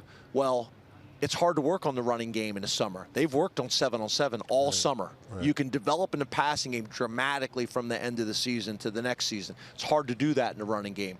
So it's like anything else, right? It's what you emphasize. If we want to be good at running the ball, we got to run the ball. And there's ways to do that, whether it's contact practices or walkthroughs, but you better make sure that when you go back and look at your data in terms of team periods, and you got 15 plays in a team period, what percentage is run and what percentage is pass? And don't tell me you want to be great in the running game, but you ain't working on it. But the other aspect that's important, that's always been important to me, is when we talk about complementary football, your defense needs that as well. And if these spread teams, you better make sure that it's not spread finesse, that it's spread physical. That's important for your offense. It's also important for your team identity and for your defense to get that every single day too. So let's roll with that a little bit, because you talked about how you're going to be young at the middle linebacker position. So how are you going to manage that competition as you head into training camp? That's going to be critical, right? Because although the game has changed and become much more of a space game, in our conference, there's still some games and some teams that aren't that way, as you know. But at the end of the day, that Mike linebacker is still a Mike linebacker, and probably the one position on the defense that still has characteristics of what it did in the 70s, 80s, and 90s. It's changed a little bit. But also just the responsibility on that position. The guy that's going to be able to run the defense. Last year, we had a guy by the name Ellis Brooks and Jesse Luketa. Those guys, you come to practice, it was impressive. They were barking out the defense and taking control and getting everybody lined up, very similar to what a quarterback does. So that's part of it as well. It's not just being able to navigate and find the ball in between the giants. It's also being able to run the defense and do it with the type of conviction that's going to create confidence throughout the players around them. James, I want to leave you with this. You signed a new 10-year contract, so you're in State College for the long term here. What makes this the right place for you for the next decade and perhaps beyond? Well, first of all, I'm a fiercely loyal guy, and that's to the administration. That's to our players. Like, maybe I'm old school, but sitting in those living rooms and those homes and talking to those kids and those parents, that means something to me, and maybe that can be a differentiator for us now in college football when that's maybe not the case, across the board. But the other thing is, it's an exciting time. I got to Penn State at a very challenging time and in a time of transition. I took the job with an interim AD and an interim president. I didn't even know who my bosses were going to be. And now we're in a situation now with me with a 10-year contract, a new president in Dr. Ben DePuti, a new athletic director in Dr. Kraft, and the chair of the board, and we're all aligned. And that's what any college football coach is looking for, is alignment, and doing that at a great place with great people. Head coach of Penn State, James Franklin. Coach, thanks so much. Really appreciate it. Thank you. As when Mike says soon to be, I mean, we're talking like 72 hours, right? I mean, really soon to be wife. You're getting married this weekend. Yeah. Yeah, that's right. It's down in Spencer, Indiana.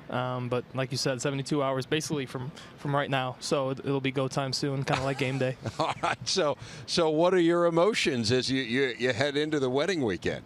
I felt pretty good so far. I'm lucky I have a great fiance, JL, who's done a lot of the planning. She's worked very hard, and I've obviously helped where needed. But I'm feeling good. I'm sure day of I'll be very nervous, but right now I'm feeling good, ready to go. Jalen, Payne, you guys, you have any advice for your soon-to-be married teammate here? Personally, no, I don't have too much advice. I'm trying to get to where he's going to, so I'm going to just pay attention to him and see what he does. You're the one who's going to receive the advice, yes, right? Sir, yes, have sir. you noticed any differences, though, in him, Payne, as he prepares for this? I really haven't. I think he's been pretty level-headed through the whole process. He's warned me not to do some things at his wedding that, probably warranted, but I'm excited for him. We're all happy for him. We won't ask you to elaborate on those because that would kind of defeat the purpose of him warning you not to do them, right? Correct. Yeah. So, okay, well, let's talk about this team. This was a great story last year. I don't think a lot of people anticipated 9 wins coming for Purdue, huge upsets, and we just saw one of them there. I mean, winning marquee games against top-notch opponents and really energizing the fan base. So kind of a two-part question. I mean, what do you take from it, and how do you build on it, Aidan? Yeah, I think like anything, you take the good parts, you try to use momentum for the next season, and then you take the bad parts and you try to learn from them. And as football players watching film and stuff, that's normally what we focus on. We focus on the things that need improvement, and I think you have to draw the line where you want to enjoy it. You want to be grateful for what happened, but at the same time, you have to realize it's a new season, new challenges, new team, new opportunities coming up. So you try to build on momentum, but at the same time, turn the page and move on. Jalen, do you have a best memory from last year when you think back? Is there a moment, like if someone says, hey, tell me about Purdue 2021, what's the first thing that pops into your mind? The first thing for sure be the win over Michigan State, because I'm from Michigan, so that was great for me and just for the team, and seeing it was like the whole school. It felt great around campus, so that one for sure. How about for you, Payne? Was it one moment? Mine would be the bowl game, mainly because, we go to enemy territory. Essentially, it's a home game for Tennessee, and a lot of things were stacked against us. A couple guys not playing, a couple guys sick, a couple guys missing for other reasons. So the guys that we had really came together. We trusted our coaches, and I think it was a big win to cap off our season. I mean, it was a truly incredible game. You had some big moments. You had the touchdown where you're dragging half of Tennessee's team along with you. That to me is maybe the most memorable play of that game. But just kind of the back and forth nature of it. In fact, we're going to see it here. So take us through the play here, Payne. Yeah, I thought I was going out of bounds right there. He let go. I ran super, super fast down the sidelines. It may have been a world record. Maybe. Yeah. And then, I believe we got the 2-point conversion right after that. It was a great momentum swing for the team. And then right behind that, Brock scored a beautiful touchdown. And then later in the game, Mitch put one right through the uprights. So, I think it kind of tilted the field our way a little bit. And we never really looked back from there. It's interesting. We were talking to the Ohio State guys, and I was talking about the Rose Bowl, which to me, those are the two most memorable bowl games from last year, right? I mean, they were just crazy games, back and forth, high scoring, fun.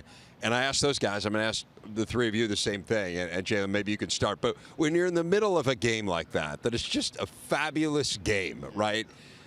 Do you have a sense of kind of the drama that's unfolding and, wow, this is a game people are going to be talking about, or are you so focused in on the moment that you don't even think about that? For me, I was just so focused on just being in the game and taking it drive by drive. Like, the offense was carrying us for real that game, so we was thankful for them to be out there scoring, and we were just trying to go out there and get a stop. How about from your guys' point of view? I mean, do you think, like, wow, this is something else? Aidan? Yeah, no, I think offensively, definitely a dream come true as a quarterback. Dream come true. You want the shootouts. Those are the most fun games for us. And I think you're definitely understanding, especially like we said, it was sold-out crowd in Tennessee with mostly Tennessee fans there. You hear it and you can feel it, the intensity of the game. But at the same time, when you're in it, you're a lot less nervous, a lot less probably aware of all the implications of everything that's happening. You're just trying to tackle the task at hand, which I think we did a good job of. Is there just kind of sheer exhaustion at the end of it, Payne, or what are the emotions when you finish a game like that? Like Aidan said, those are the games you dream about growing up. Those are the ones you want to play in. So when it's over, it's it's just like triumph, like you made it to the end. And if you come out on the good side of it, then you're celebrating with the guys that you just went to war with, and it's a really good feeling in the locker room. It's interesting because I think when we thought about Purdue football coming into last year, to me, it was obvious you guys were going to be able to throw the ball around, and you were going to be pretty dynamic offensively. And I think the questions were around the defense, Jalen. And to me, the biggest story of Purdue football in some ways last year was how much better you guys got defensively, and really got to a point where this was one of the better defenses in the Big Ten. What do you attribute that to? I think just the hard work and everybody bought in. I think that was the main thing, the fact that everybody was able to buy in and the hard work. So, you've shifted around quite a bit in your time at Purdue, position-wise. It seems like you've settled in now at linebacker. How does playing different positions impact you as a player? Does it make you a better player? Like, in what ways do you see your game progress because of those shifts? I do personally think it makes me a better player, just being able to do different things on the field and show that I can do different things and do what the team needs, because the ultimate goal is winning. So just helping out the team in whatever way I can. Aidan and Payne, we mentioned the offense and how good you guys were last year. Payne, what do you see as the next step in the evolution of this offense this season? I think something we talk about all the time is depth. The standard stays the standard no matter how far down the depth chart you go. So, everyone knows we lost David, who was a huge role player for us. And we need to continue to build up our younger receivers and make sure, everyone kind of can fill that standard and there's no drop off from David, which I think we have. I think we have a good group of guys that really bought into the system, had a great offseason, and I'm looking forward to see what they do this fall. What about the run game? I mean, that is the one area where you guys don't really excel offensively. How important is it to have a solid run game, or do you believe that you can kind of continue to flourish as an offense without one? No, we definitely need one. We understand the importance of it. Just opening different things up. We know what our strengths are. We know we love to throw the ball, and normally in the Big Ten that's not how it is. But we love to throw the ball, and that's going to be the staple of our offense. But we trust the offensive line coaches, the offensive line, the running back coaches. So we know that they're going to do what they need to do to get better. They're continuing to do that, and we just need to, keep the defense honest. And we had some games, I think about Nebraska, coming off a tough loss against Wisconsin the week before we played Nebraska, and had a good game running the ball, and that just helped our offense so much. So I think, we're going to continue to grow from that and hopefully get better. Aidan, I love your story. I work with one of the great walk-ons in Big Ten history, in Howard Griffith. I mean, a guy who set the NCAA record for single-game touchdowns, who ended up scoring 2 touchdowns in the Super Bowl and started his career as a walk-on. There are a million great walk-on stories in the Big Ten. You can go down the list. Yours is developing into one of them. Have you stopped and paused and thought about it at all? I mean, from a guy who was an afterthought in recruiting, who got this chance to come and walk on, was buried on the depth chart, to where you are now, representing Purdue at Big Ten Media Days, one of the highest completion percentages in the country. What do you think when you think about it? Yeah, I think I'm, on kind of two sides of the same coin. I definitely want to be grateful. I want to think back on the journey and reflect on all that's taken to get here, all the, great coaches, even I think of Little League and not just football, but the sports that, gave me a passion for sports. The family members, friends that helped me along the way. And then even getting to Purdue, but Coach Brohm recruiting and things like that. So I think I'm just, a product of a lot of great people around me that have helped me, loved me, poured into me. And then on the other side of that, I try to, focus on the now. And, when my career's done, whenever that is, I'm sure I'll look back and reflect on a lot more. But right now, I want to, play football for as long as I can and worry about this upcoming season. Payne, what's the lesson in Aidan's story? Yeah, I think it's perseverance. I think in our generation, there's a lot of instant gratification, and I think people always want what's best right now, and people don't really water their seeds where they plant them anymore. And I think Aidan's a great testimony of that. I think his journey can prove that if you stick somewhere and you keep your head down, you work hard enough, you can achieve really whatever you want to do. You've achieved quite a bit at the tight end spot, which in some ways has kind of become, I want to say it's the glamour spot at Purdue, but it's you have a nice tradition of tight ends here. You got 2 really good ones now with yourself and Garrett Miller. How have you seen the tight end position become kind of a focal point of this Purdue offense? Yeah, definitely. I mean, you can go back in history and look at Dustin Keller, who did a great job. And when I got to Purdue, Cole Herdman and Bryson Hopkins were there. That they were a fantastic duo. Great people, kind of poured into me, took me under their wing. And so now me and Garrett are kind of the duo of Purdue, and it's been a beautiful journey to see Garrett kind of become the player he is and do it right there next to him. So I'm excited for us, and then the young guys under us are doing great, and they're going to make some noise here soon. You guys have a huge game in the opener. We were just talking about it with Coach Franklin from Penn State, that, hey, you get to open up under the lights, home game for you guys against another one of the marquee programs in the Big Ten in Penn State. Jalen, how does that change the mentality going into camp, knowing you've got a huge game right off the bat and one where you can send a really clear message about Purdue football? It doesn't really change the mentality, but it just makes sure that we come in every day and know we have to compete, and we want to get better each day, at least 1%, and competing with each other, and it's going to bring out the best in us. And we know that if we can do that, then by game time we should be able to go out there and perform. How do you know if you've gotten better? A serious question. Yeah. Like, how do you know day to day we improved today? I think you kind of feel it as a collective. It might not mean that the defense won. We might have lost to the offense that day, but you can still get better. You can still learn from it. And during camp, we have film study and different things that we can do to watch. So that's kind of how. Final question for you guys. I ask every team when they come up here, how do you define success for Purdue this year? Payne, I'll start with you. Well, obviously, we would like to be here in the Big Ten Championship, and that's our goal every year. But success for Purdue is playing our brand of football. Coach Brohm says it all the time, harder, smarter, tougher. If we go out there and we do that, and we take it game by game, and we look up at the end, then we'll be happy and we'll be successful. Well said. Enjoy the season, guys. Enjoy the weekend. Aidan, we look forward to seeing some pictures in social media, right, floating around. I'm guessing there might be a couple of those. There will be a couple, probably more from my fiance, but we'll see. All right, we'll find them. We'll find them. Hey, enjoy. A huge moment in your life. Congratulations. Thank you. And, Coach, put that season into perspective, what it meant for you. Again, it's been nearly 20 years since Purdue won 9 games. To win in that fashion, to win a thrilling bowl game. Give us a sense of what it means big picture to Purdue football. Well, without question, it was a rewarding season. I felt that we finally made some sincere improvement in all 3 segments of the game. We found ways to win football games. We found ways to rise to the occasion against some good opponents and win on the road and win at home.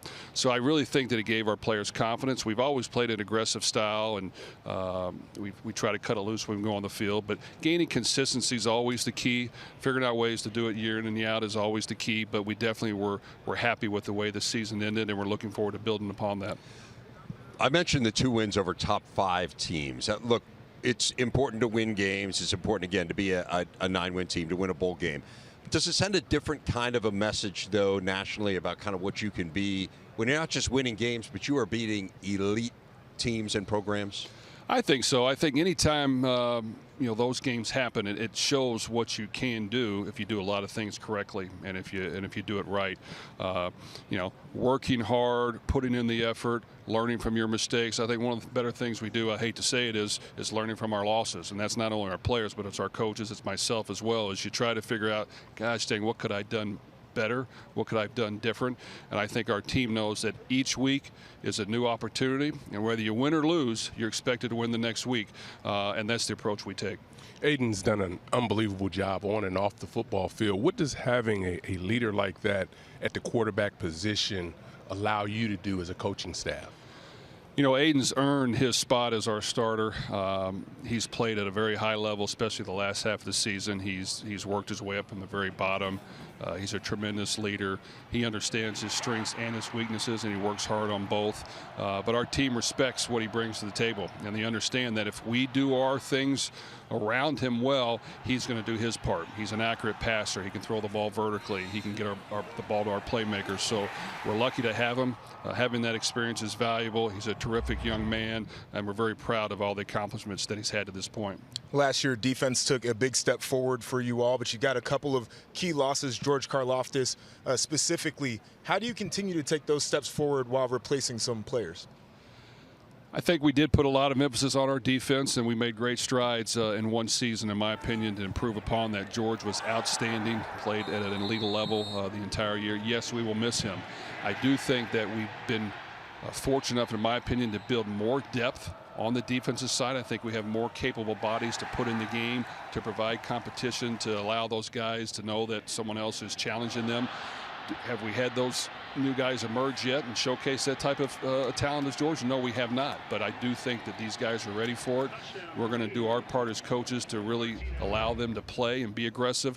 But we have to play really well on defense to win against good opponents. I guess you can make that same kind of comment or argument for the wide receiver positions. Guys, they can play and they've made plays in practice, but you haven't yet seen them do it in the game yet. How important will that be? You're correct. We lost our 2 top receivers. David Bell was off the charts, really good, played at a high level against really good opponents. Milton Wright did a great job. So we got to replace those. Fortunately for us, we had to replace them in the bowl game. Brock Thompson stepped up and really did outstanding. TJ Sheffield played well. Unfortunately, both those guys had off-season surgery, but we're getting them back. We had 2 transfers in Charlie Jones and Tyrone Tracy that want to come somewhere and showcase their receiving talent. We want to do that. And then we have some others that are going to emerge. Elijah Canyon's another transfer that we took. Abdur Yassim had a knee injury. He's coming back. Marshawn Rice played for us, had an injury. He's coming back. And then a few more. So I think we have a lot of capable bodies. We look forward to seeing them showcase that on the field. But we work the passing game a lot. So I think they'll be able to really do some good things for us. Coach, I wanted to ask you about your coaching style. Had the opportunity to watch you last year during training camp, and it's a very loud environment. You guys apply a lot of pressure to your team, and I know that's a philosophy you wanted on defense, but you see it kind of permeate throughout. And a lot of people right now would say you got to take a little bit of a softer approach to your players. You can't be on them as much as you guys are. Why does that work for your program?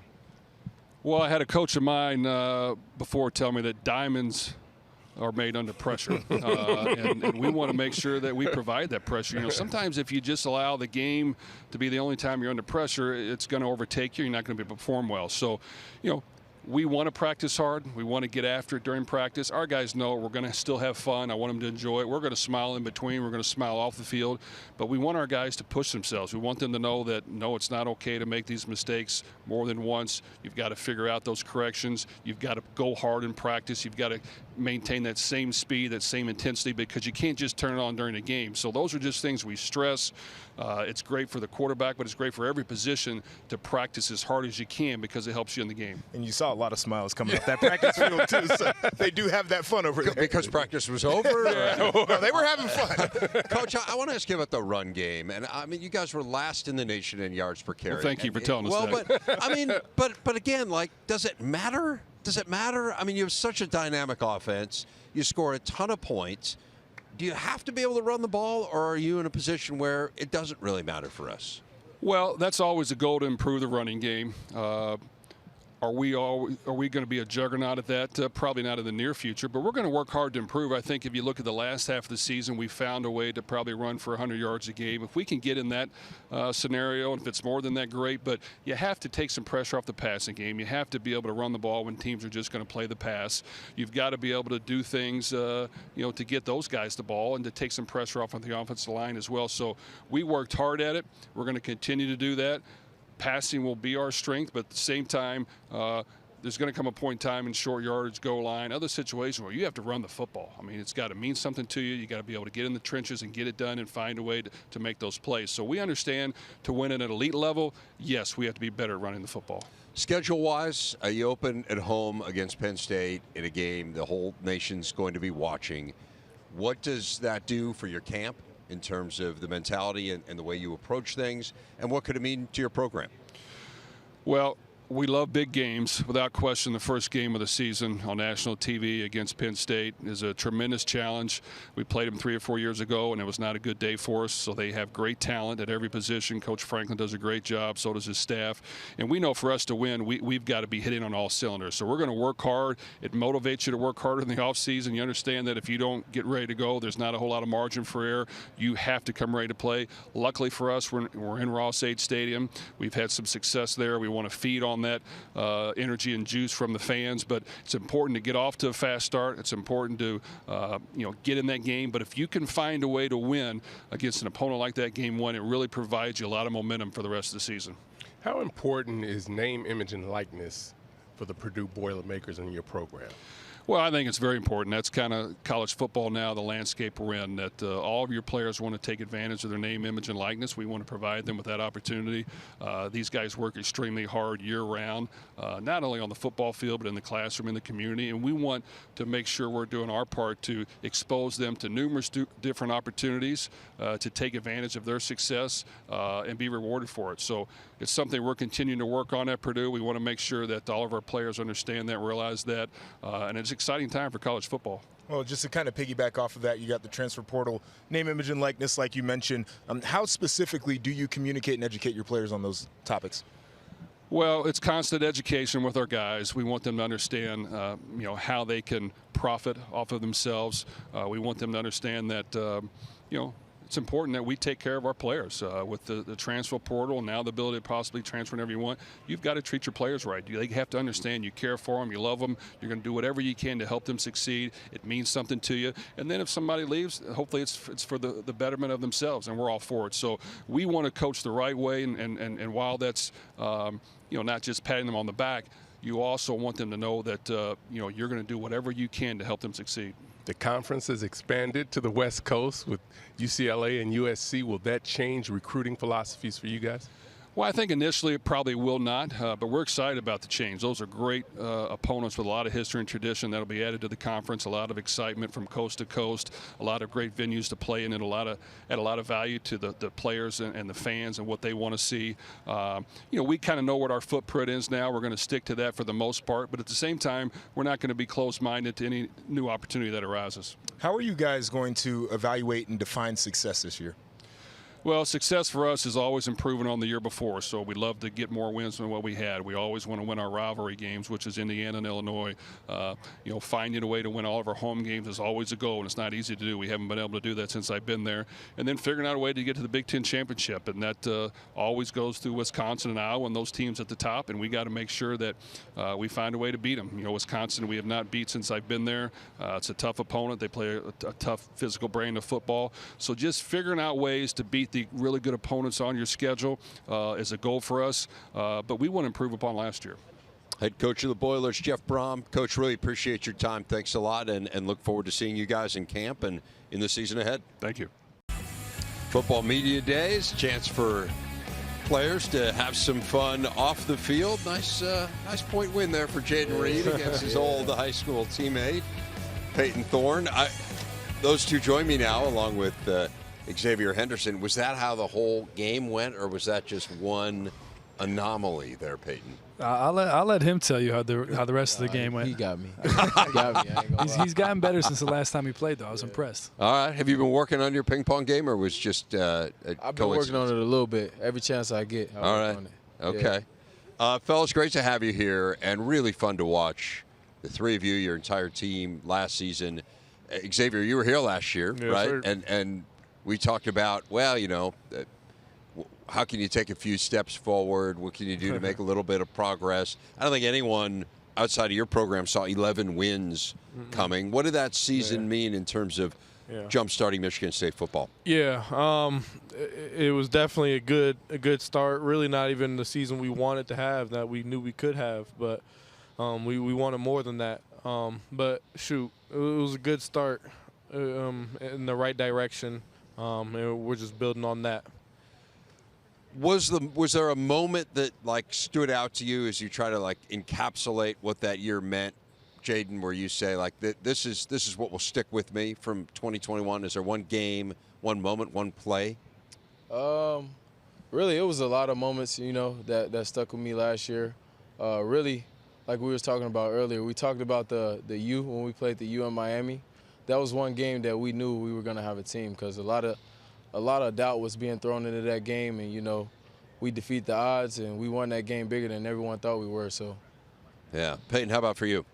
Yeah, I think you look back at our season. I think honestly that Peach Bowl stood out to me, because just the way we won the game, weren't playing well offensively, at least, and from my standpoint, for most of the game, and then the fourth quarter we turned it on when it mattered, and you saw that theme throughout the year at other times, and like Jayden said, that Miami game, going down to their place and beating them in their heat was something for us, and something that we looked on for the rest of the year. So those are two things that stood out to me.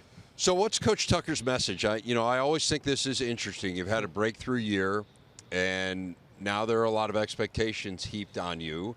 How do you embrace those expectations but not get complacent? It feels to me like that's the fine line that you've got to walk here. Yeah. What has Coach said? Yeah, it's last year's gone, really. We've been lifting, running in the summer, and none of that's for last year. That's for this upcoming year. So we've been putting that work in, and we understand we've got expectations for ourselves, never mind everybody else's expectations, and that's what we've been working for. Jayden, one of the things that Coach Tucker said in the offseason that I read was he said he wants this to be a player-led program. For sure. So how do you lead? Everybody, got to take, collective criticism. You know what I'm saying? You can't get down when somebody's trying to help you, improve on something that they believe you need to improve on. You got to take the criticism, make it a positive. You got to move forward. So, in what ways have you been criticized? I wouldn't say I've been criticized in, too many ways, but if I'm lacking on a certain rep or something like that, any guy will tell me where I'm lacking, and I take that and I change it and turn it into a positive thing. So, Payton, how do you lead? We talked a lot this offseason about leading and what leading looks like. And the first thing in leadership we talked about was you got to set the example, not necessarily lead by example, because we don't think that's a thing. We believe you have to set the example first, and then you have to hold each other accountable. And when you hold each other accountable and you're willing for there to be flat leadership and that anybody can hold anybody accountable, that's when we feel like we make strides as a program. You say you don't think leading by example is a thing. What do you mean by that? Elaborate on that. We think that's just the price of admission, leading by example. We think that that's just doing what you're supposed to do, and working hard and working your butt off. That's what's expected in our program. And if you're not challenging the guys next to you, and if you're not bringing guys along with you, then we don't believe that's leadership. That's just a small part of it. Interesting.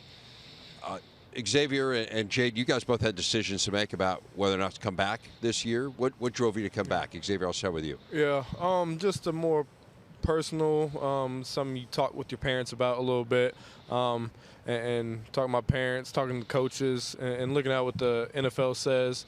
Just a little bit of opportunity to make some more money for myself, hopefully next year, go higher. And then on top of that, we can do something special, and I know that, and the team knows that, and I'm here for that too. How about for you, Jayden? Yeah, pretty much what X said. I mean, I feel like we have something very special here at Michigan State. You know what I'm saying? I want to come back and compete for a Big Ten title and, a national title, you know what I'm saying? So I got big goals here, and, I want to finish out with a bang. So part of what's special, of course, is Coach Tucker, and I think the country began to understand a little bit last year of what makes him special. Take us inside the program. What makes him fun to play for, Payton? Man, there's a lot that makes him fun to play for. I'd say first and foremost, it starts in the team room, and team meetings with Coach Tuck there's always something new, and he keeps it light, but he's also intense. Everyone thinks he's this really intense guy, but he's one of the funniest guys that we've seen, and we know the expectation with him, and we know what he expects of us, and he'll get you going. He has a way of motivating guys, and so he's a fun guy to play for, and we know what his goals are, and his goals are our goals. Yeah. In what ways is he fun, guys? I mean, we're I need you to elaborate on that. Yeah. I don't know. Maybe putting some people on the film room from practice before. Maybe they're messing up. They do something funny, stumble over somebody, and roll. Who play it back 2 or 3 times. We'll have a laugh or something like that. Right. It's just his because the funny thing is sometimes you don't know if he's joking or not. Yeah. I'm like, he say something, I'm like, should I laugh or should I be scared? So it's a game you got to play with him sometimes. Yeah. Xavier, this defense has to get better from where it was a year ago.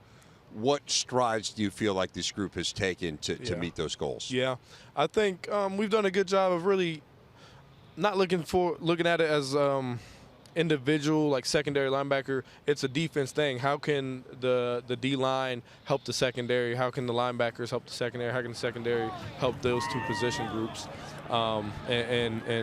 We got some things schematically that we've been talking about throughout the summer. We've got some different guys in the program that are going to be able to help us out a little bit.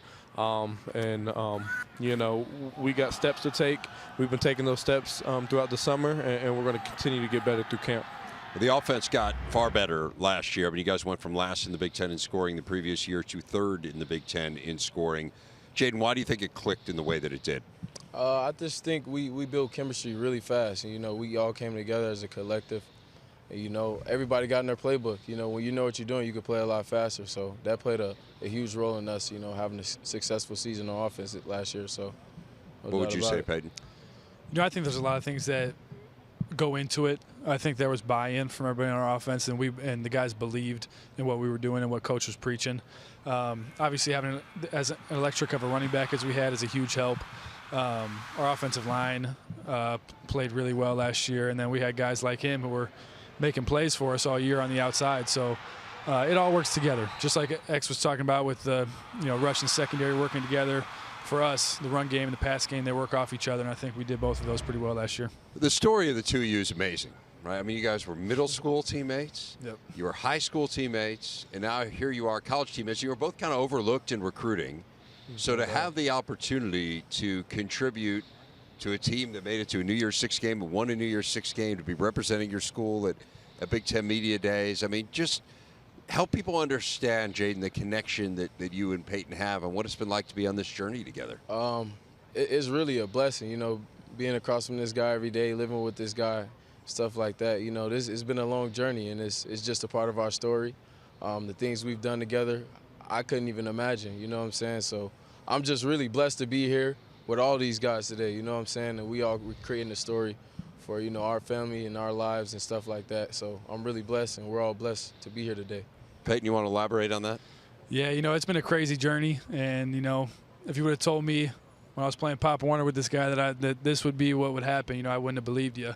You know, I think it all points back to our Heavenly Father and, you know, everything that has come into place. You know, it's so uncommon that, you know, we're very fortunate, and I'm blessed to be able to have a friend like him, let alone a teammate. And, you know, it's been quite the journey. And so we're hoping to put a good year together this year and, you know, keep rolling with it. Another really interesting chapter in your journey will be the opening game this year. You guys take on Western Michigan.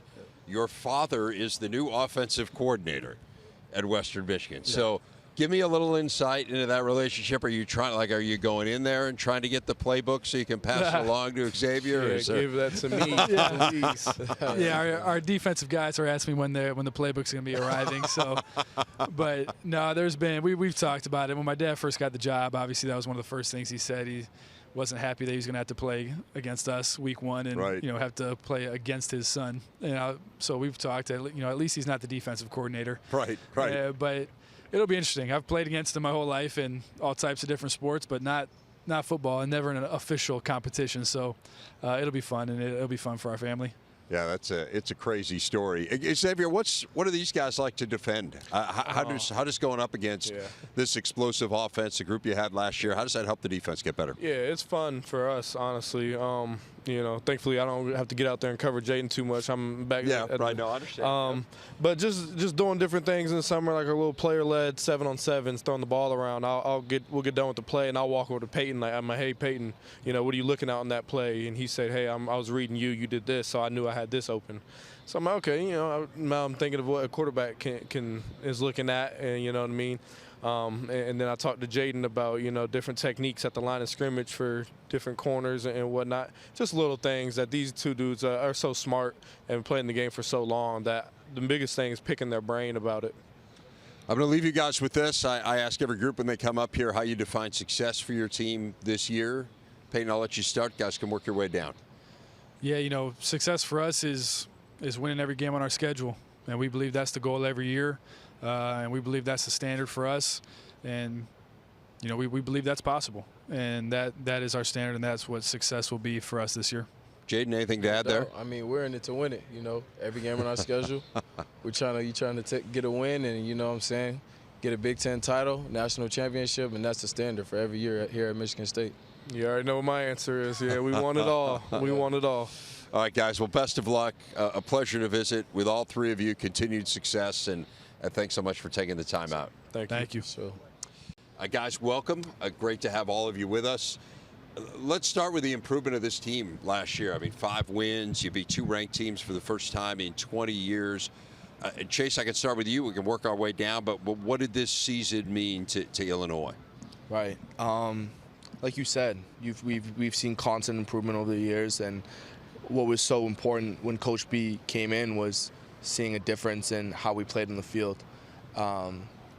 And, you know, I'm grateful for everything he's done so far, and I'm looking forward to working with him in the future. What did it mean, Sydney, to see kind of you know, I think one thing that struck me when we go to preseason camp, right, and you see teams that don't have success on the field, and you guys hadn't had a whole lot of success on the field before last year, and those guys are still working just as hard as everyone else, right? I mean, it's the same practice routine. It's the same blood, sweat, and tears. What did it mean to finally start seeing it pay some dividends last year? Yeah, so, I mean, it's easy to get caught up in what we did last year. What we're doing is we're putting the blinders on and we're focusing on what's ahead. And that's in week 1, and that's week 2, and that's the season ahead of us. So not getting caught up in what we did last year and just continue to build. Okay, well, one of the ways you build, Quan, is you start winning close games, right? Of those 7 defeats last year, 5 of them were by single-digit margins. So what do you need to do to turn narrow defeats into wins, and then not be talking about a 5-win season, but be talking about a 10-win season? I mean, I feel like we just could prepare really well. just be a better football team in week 12 than we are in week 1, and I feel like those results will come. How do you do that? How do you build throughout the year? What are the keys to improving on a week-to-week basis? Like you said, it's a week-to-week thing. Just listening to the game plan that the coaches have and just preparing the right way each week for each opponent, and I feel like those results will eventually show in the end. Chase, you mentioned Coach Bielema. What was the biggest change year one of his regime versus where you'd been before? Yeah, it was the culture that he brought. Before it just didn't feel right around the building, and when he came in, I vividly remember that he was going to keep everybody in the room. But the most important thing was that he wanted us to trust him and what he had set ahead of us. And as long as we believed in his plan, success would come. So, what was it? What was special about that plan? What was different about that plan, Sydney, than what you had seen previously? Yeah, I think with any plan you have to have a vision. And he did a great job walking into the room and creating that vision for us to see. And guys, I mean, I know you guys can remember when he walked in the room, the first conversation he had with us, he bought everybody in the room. People believed in him. People wanted to win for him. So early on, he created that vision for us, and I mean, it's been history ever since, and it's been something. Quan, did the fact that he had succeeded at the highest level in this league, that he had been to several Rose Bowls, that he had won Big Ten championships, did that give him kind of a different air of credibility in your mind? Yeah, it definitely did. Just believing in him as a coach and knowing he's been to places that we're trying to go, and just listen to what he's telling us, and just, like you said, believe in the vision and creating that culture around the building. One of the things that really stood out to me last year, and I was talking about this with Coach Bielema when he was on the set, is you guys improved by leaps and bounds on defense, and the two of you on the end here are defensive players. Give people insight into how that happened. I mean, how does a group take that big a step forward in 1 year, Quan? Well, we didn't have much success in the beginning of the season, so we came together as a defense. We kind of changed some things around, and we created an expectation for our defense, and we just rolled with it, and it showed in the end of the season. Sydney, how much did Coach Walters impact that? Yeah, he made a big impact in that. I'd say a real turning point and a mark point that we can make was you look at the Virginia game after we played. I mean, that was a game that we faced a lot of adversity, and it was guys like Herbib that came in and stepped in and made a big role. So, I mean, revolving off of that game and making the improvements to continue on the season and have the success we did later down the road was a big turning point. So how do you build on it? How do you take the improvements you made last year and make even more this season? For sure, it's about focusing on the details. And like I said earlier, man, like it's so easy to get caught up in what we did in the past, and it's just about moving forward, and that's what we need to do. Chase, how about on the offensive side? You have a change, you have a new coordinator, right. Barry Lunny. What's this going to look like? Yeah. Well, I mean, we're going to be spread out. We're going to split the ball to the perimeter. We're going to get our playmakers the ball. You're going to see a change in tempo, and a change in tempo that we're going to use to our advantage to be explosive and win football games. People are always interested in the quarterback spot. I mean, that's just the nature of football. We saw some glimpses of Tommy DeVito. We got a sense for him in the spring. Right. Certainly accuracy is really impressive. Tell us a little bit about what he has brought to that offensive meeting room. Yeah, I mean, Tommy has a swagger to him. He's a New Jersey guy. But day in, day out, he's a hard worker, and that just shows on the field. Like you guys probably have. You got the small glimpse of him during the spring game, but that's just a small glimpse of what he can bring to the team. And then we have a guy like Art Sikowski, who's also a New Jersey guy, but so talented. And it's going to be fun watching him compete and, how that role plays out in the end. That's above my pay scale, but it'll be a good battle between the two. Chase, you had an unbelievable game at Penn State. That was one of the most entertaining games of the year, by the way. I mean, right? I mean, 9 overtimes. Overtimes, it was crazy. But you went over 200 yards rushing. You ran for the most yards that any opponent has ever run for against Penn State in Beaver Stadium. Take us inside that day and kind of what that meant to you. Jeez, I remember walking around the stadium before the game and just envisioning what I could accomplish on this field, like I do every single game. But that one was different. We came off to a hot start. I think the first run was over 10 yards, and the way we were able to build on that and capitalize on every opportunity up front, like you said, we saw. I think the funniest thing I saw from that week or after that game was the barge package, and they just had a row of linemen going from sideline to sideline. I thought that was hilarious. But our game plan and the way that we prepared that week was honestly the reason why the outcome was the way it was. The two of you, as people may have guessed, are identical twins. You think? Yeah, right. Those two guys look alike, and they have the same last name. That seems like quite a coincidence.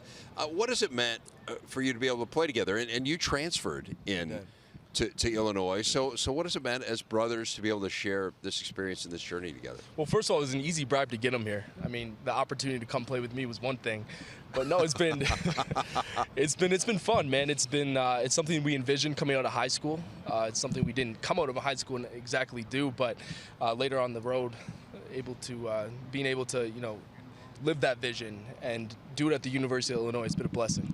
So I am the parent of identical twins. They have never, in their 17 years, tried to switch identities. They've never pretended. One has never pretended. What are they doing? I know. It seems like they're missing out on a great opportunity, right? They do. I don't know why they don't do that. So have you guys? What's your best story of switching identities, Sidney? We used to try and do it in meetings here back with the other coaching staff, but. There was times where I'd send him into my safeties meetings, and he'd walk in, sit down, have the pencil in his hand, and then, we'd pass for a little bit before the coaches caught on. But that's the best stuff we got. You go back in the day too when we were younger. I mean, that's when the real stuff happened. What was some of the real stuff, Chase? Oh, well, you think back to a few math classes, maybe a couple science classes that we switched up on, and, those are probably prime examples of the good old days that he's talking about right there. All right. Okay. Well, as far as I know, they've never done it. Who knows, right? Maybe they've pulled the wool over my eyes. Yeah, exactly. Quan, can you tell the guys apart? I mean, is that... Yeah, so today's not that hard, right? So yeah, when Chase first came, it was kind of tough to tell them apart. But being next to Sydney in the safety room and on the field, I kind of got a sense of who is who. Right. And now you can definitely tell them apart now. So right. Who's tougher to bring down, Chase or Josh McCray? Oh. I feel like they both are pretty tough to tackle. I don't think I ever really had to tackle Josh, but Chase is pretty tough to tackle. So. All right. You got an opinion on that, Sidney? I mean, I can get Chase down every time. Easy. Yeah? He might not agree with me, but I get him down every time. Really? Playing. They're both great players. Both can run the ball well. Both very strong, as you can see. Josh being a guy 235, 240, and Chase just being one big muscle. So the two of them are both the task to take down. Can he take you down every time?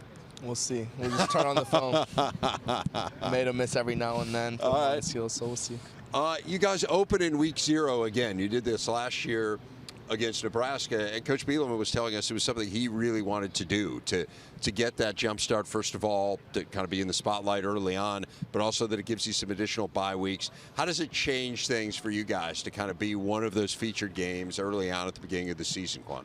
It's a great opportunity to open up in week 0, and we have Indiana after that, so just to be able to get our feet wet before heading into Big Ten play is pretty cool. What are the biggest goals you guys have for camp? What are the things you're going to be working on?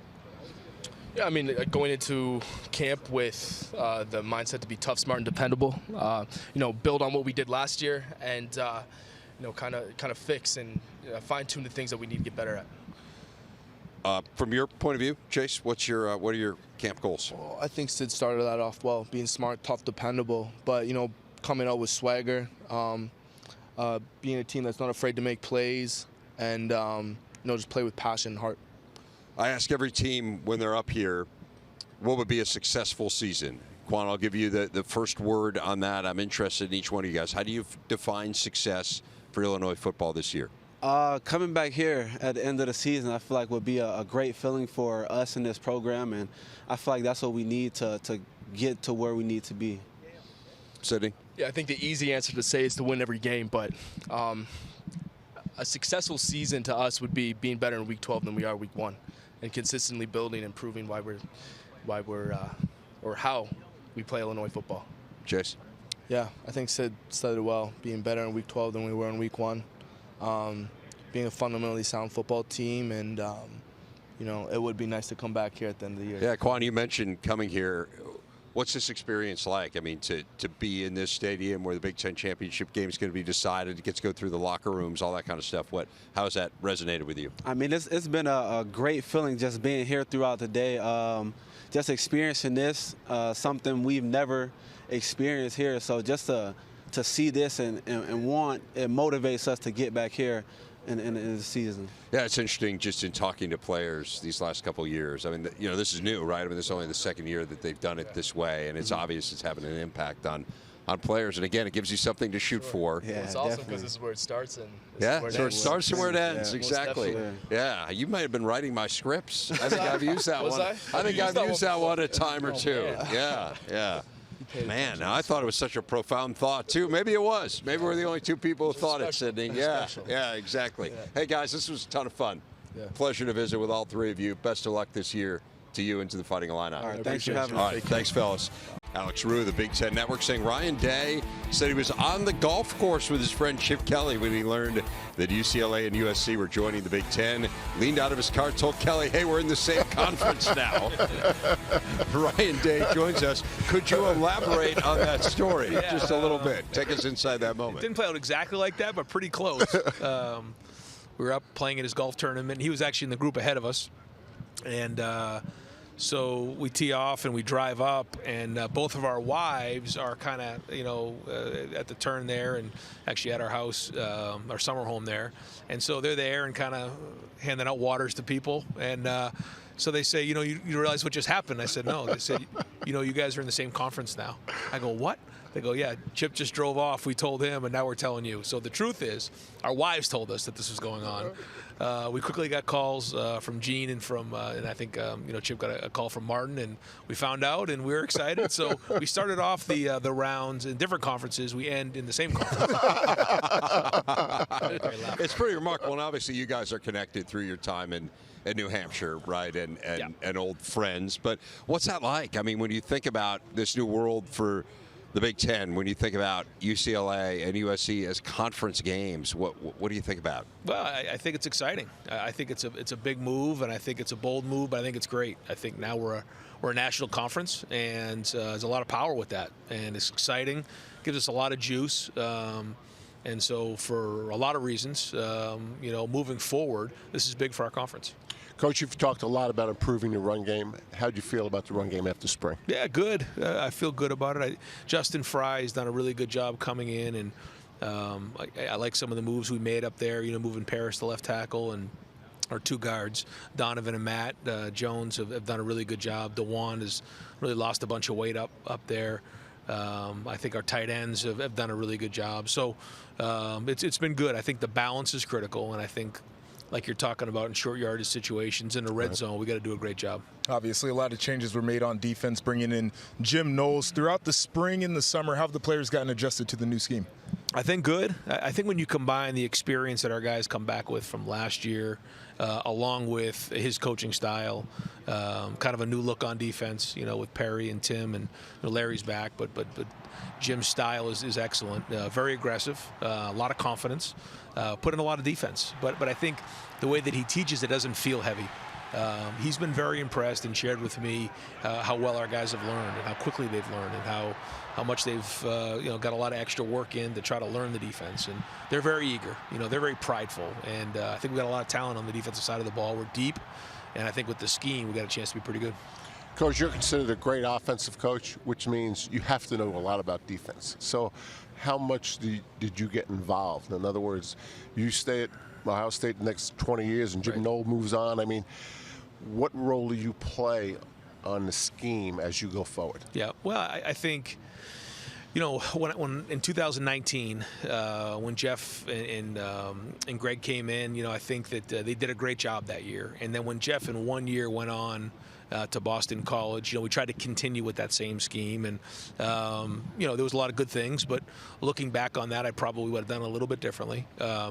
This year we decided to kind of start fresh and bring in Coach Knowles, who maybe he will move on, maybe he won't, but from a big part of the decision to bring him here was that he's going to be here for a long time, and we wanted that. Yeah, I didn't mean that he was going to move on. I just meant you managing that. But it's side. a great point. Yeah. I mean, that played into the decision to bring him. You could try to bring in the next young coach who's going to go on and take another job. I really don't think that's going to happen with Jim. I think he wants to beat Ohio State for a long time, and when you look at what we've done in terms of installing this defense, I'm hoping this is something that we can continue for a while.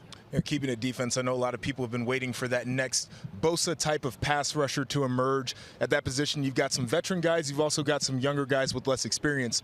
What are you seeing out of that group right now? First off, there's depth. There's a lot of depth. And there's a good mix of guys, but a lot of experience coming back. Going into the year before, there really wasn't that much experience. And so whether it's a second-year guy, third-year guy, fourth-year guy, these guys have played a lot of football. So it's now time for them to be veteran. And if we're going to be good on defense, because we're going to be really good up front. I'm going to turn the attention to the offense.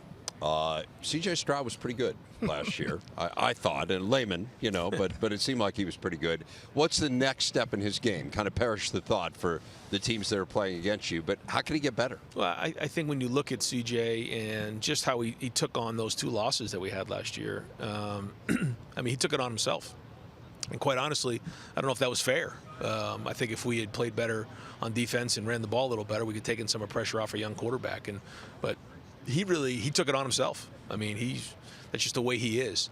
And I think that in the offseason, just kind of building where as a quarterback, I got to play good quarter. I got to play well as a quarterback. I got to throw the ball. I got to do those things. But if we're going to win, we got to play good on defense. We got to run the football. We need great team leadership, and I think he's embraced that.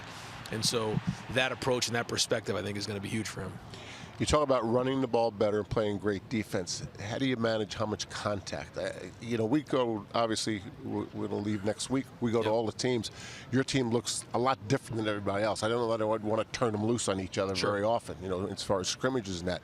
So how do you become more physical and protect your roster? Well, I think you got it. We play Notre Dame first game of the year. Yeah. So we got to go. I mean, we can't mess around. It's just too important, that first game. We can't be foolish, and we're going to go. We're going to go hard. We're going to be physical. We can't overdo it. I think the number of reps is critical and finding that right balance. But we're going against each other. I mean, our pads got to be going and the paint's got to be flying. Offensively, you look at your wide receiver room, lost 2 first-round picks out of there. You get Jaxon back, and he was as productive yardage-wise as any wide receiver that's been through Ohio State. But who else have you seen emerge out of that room after spring? I think it'll be a strength for us again this year. You saw what Marvin did in the Rose Bowl. That was great. Emeka has really had a great offseason. Julian Fleming has had as good offseason as he's had. We really think that he can have a major impact for us this season. And then we'll see what the next guys to step up. A name that many of you guys don't know. I know you may know, Josh, is Cam Babb. Cam Babb's had 4 ACL surgeries. He was a captain for us last year. If he can stay healthy, man, he can have a major impact on our team, and he's had a great offseason. You're a young head coach. Lessons learned the last few years? I don't feel like I'm as young as I was 4 years ago. I'll tell you that right. None of us do, if that makes you feel better. Yeah. Where do I start? I just think first thing is, you have to try to do the best you can to enjoy day in and day out what you're doing, because you can get caught up in the stress and anxiety of winning every game, and the best version of you doesn't show up when you're worried about those types of things. So that's the first thing. I think the second thing is just that this game right now is in such flux, and there's so much change that you can get yourself all wound up. And so the best you can do is just do the best job of attacking each day and try to manage the day, try to maximize the day for your team, and not worry about what's coming next, because there's going to be change. There's been so much change. If you said this is how the first 4 years are going to play out in your first 4 years as a head coach, I wouldn't have believed it. And so that's okay. Embrace it and adapt. Obviously, a lot of changes you've been talking about. NIL has been one of the big ones. I've seen some of the guys around town doing NIL deals. How do you manage the business aspect of it for the guys while also making sure that they're focused on playing football? Yeah. One thing I'm proud of is that the way that NIL was designed is the way our guys are doing it, and they're doing a great job in Columbus and put a lot of money in their pocket, but they're doing it the right way with their name, their image, and their likeness. I think it's a challenge with when you start to mix in the collectives, when you start to mix in, one-time transfer rules. Boy, there's a lot of dynamics at play there. But I think our guys have done a pretty good job of managing that part of it. But now they also know it's time to play football, and the offseason has been good for them. But once the fall hits, it's about business.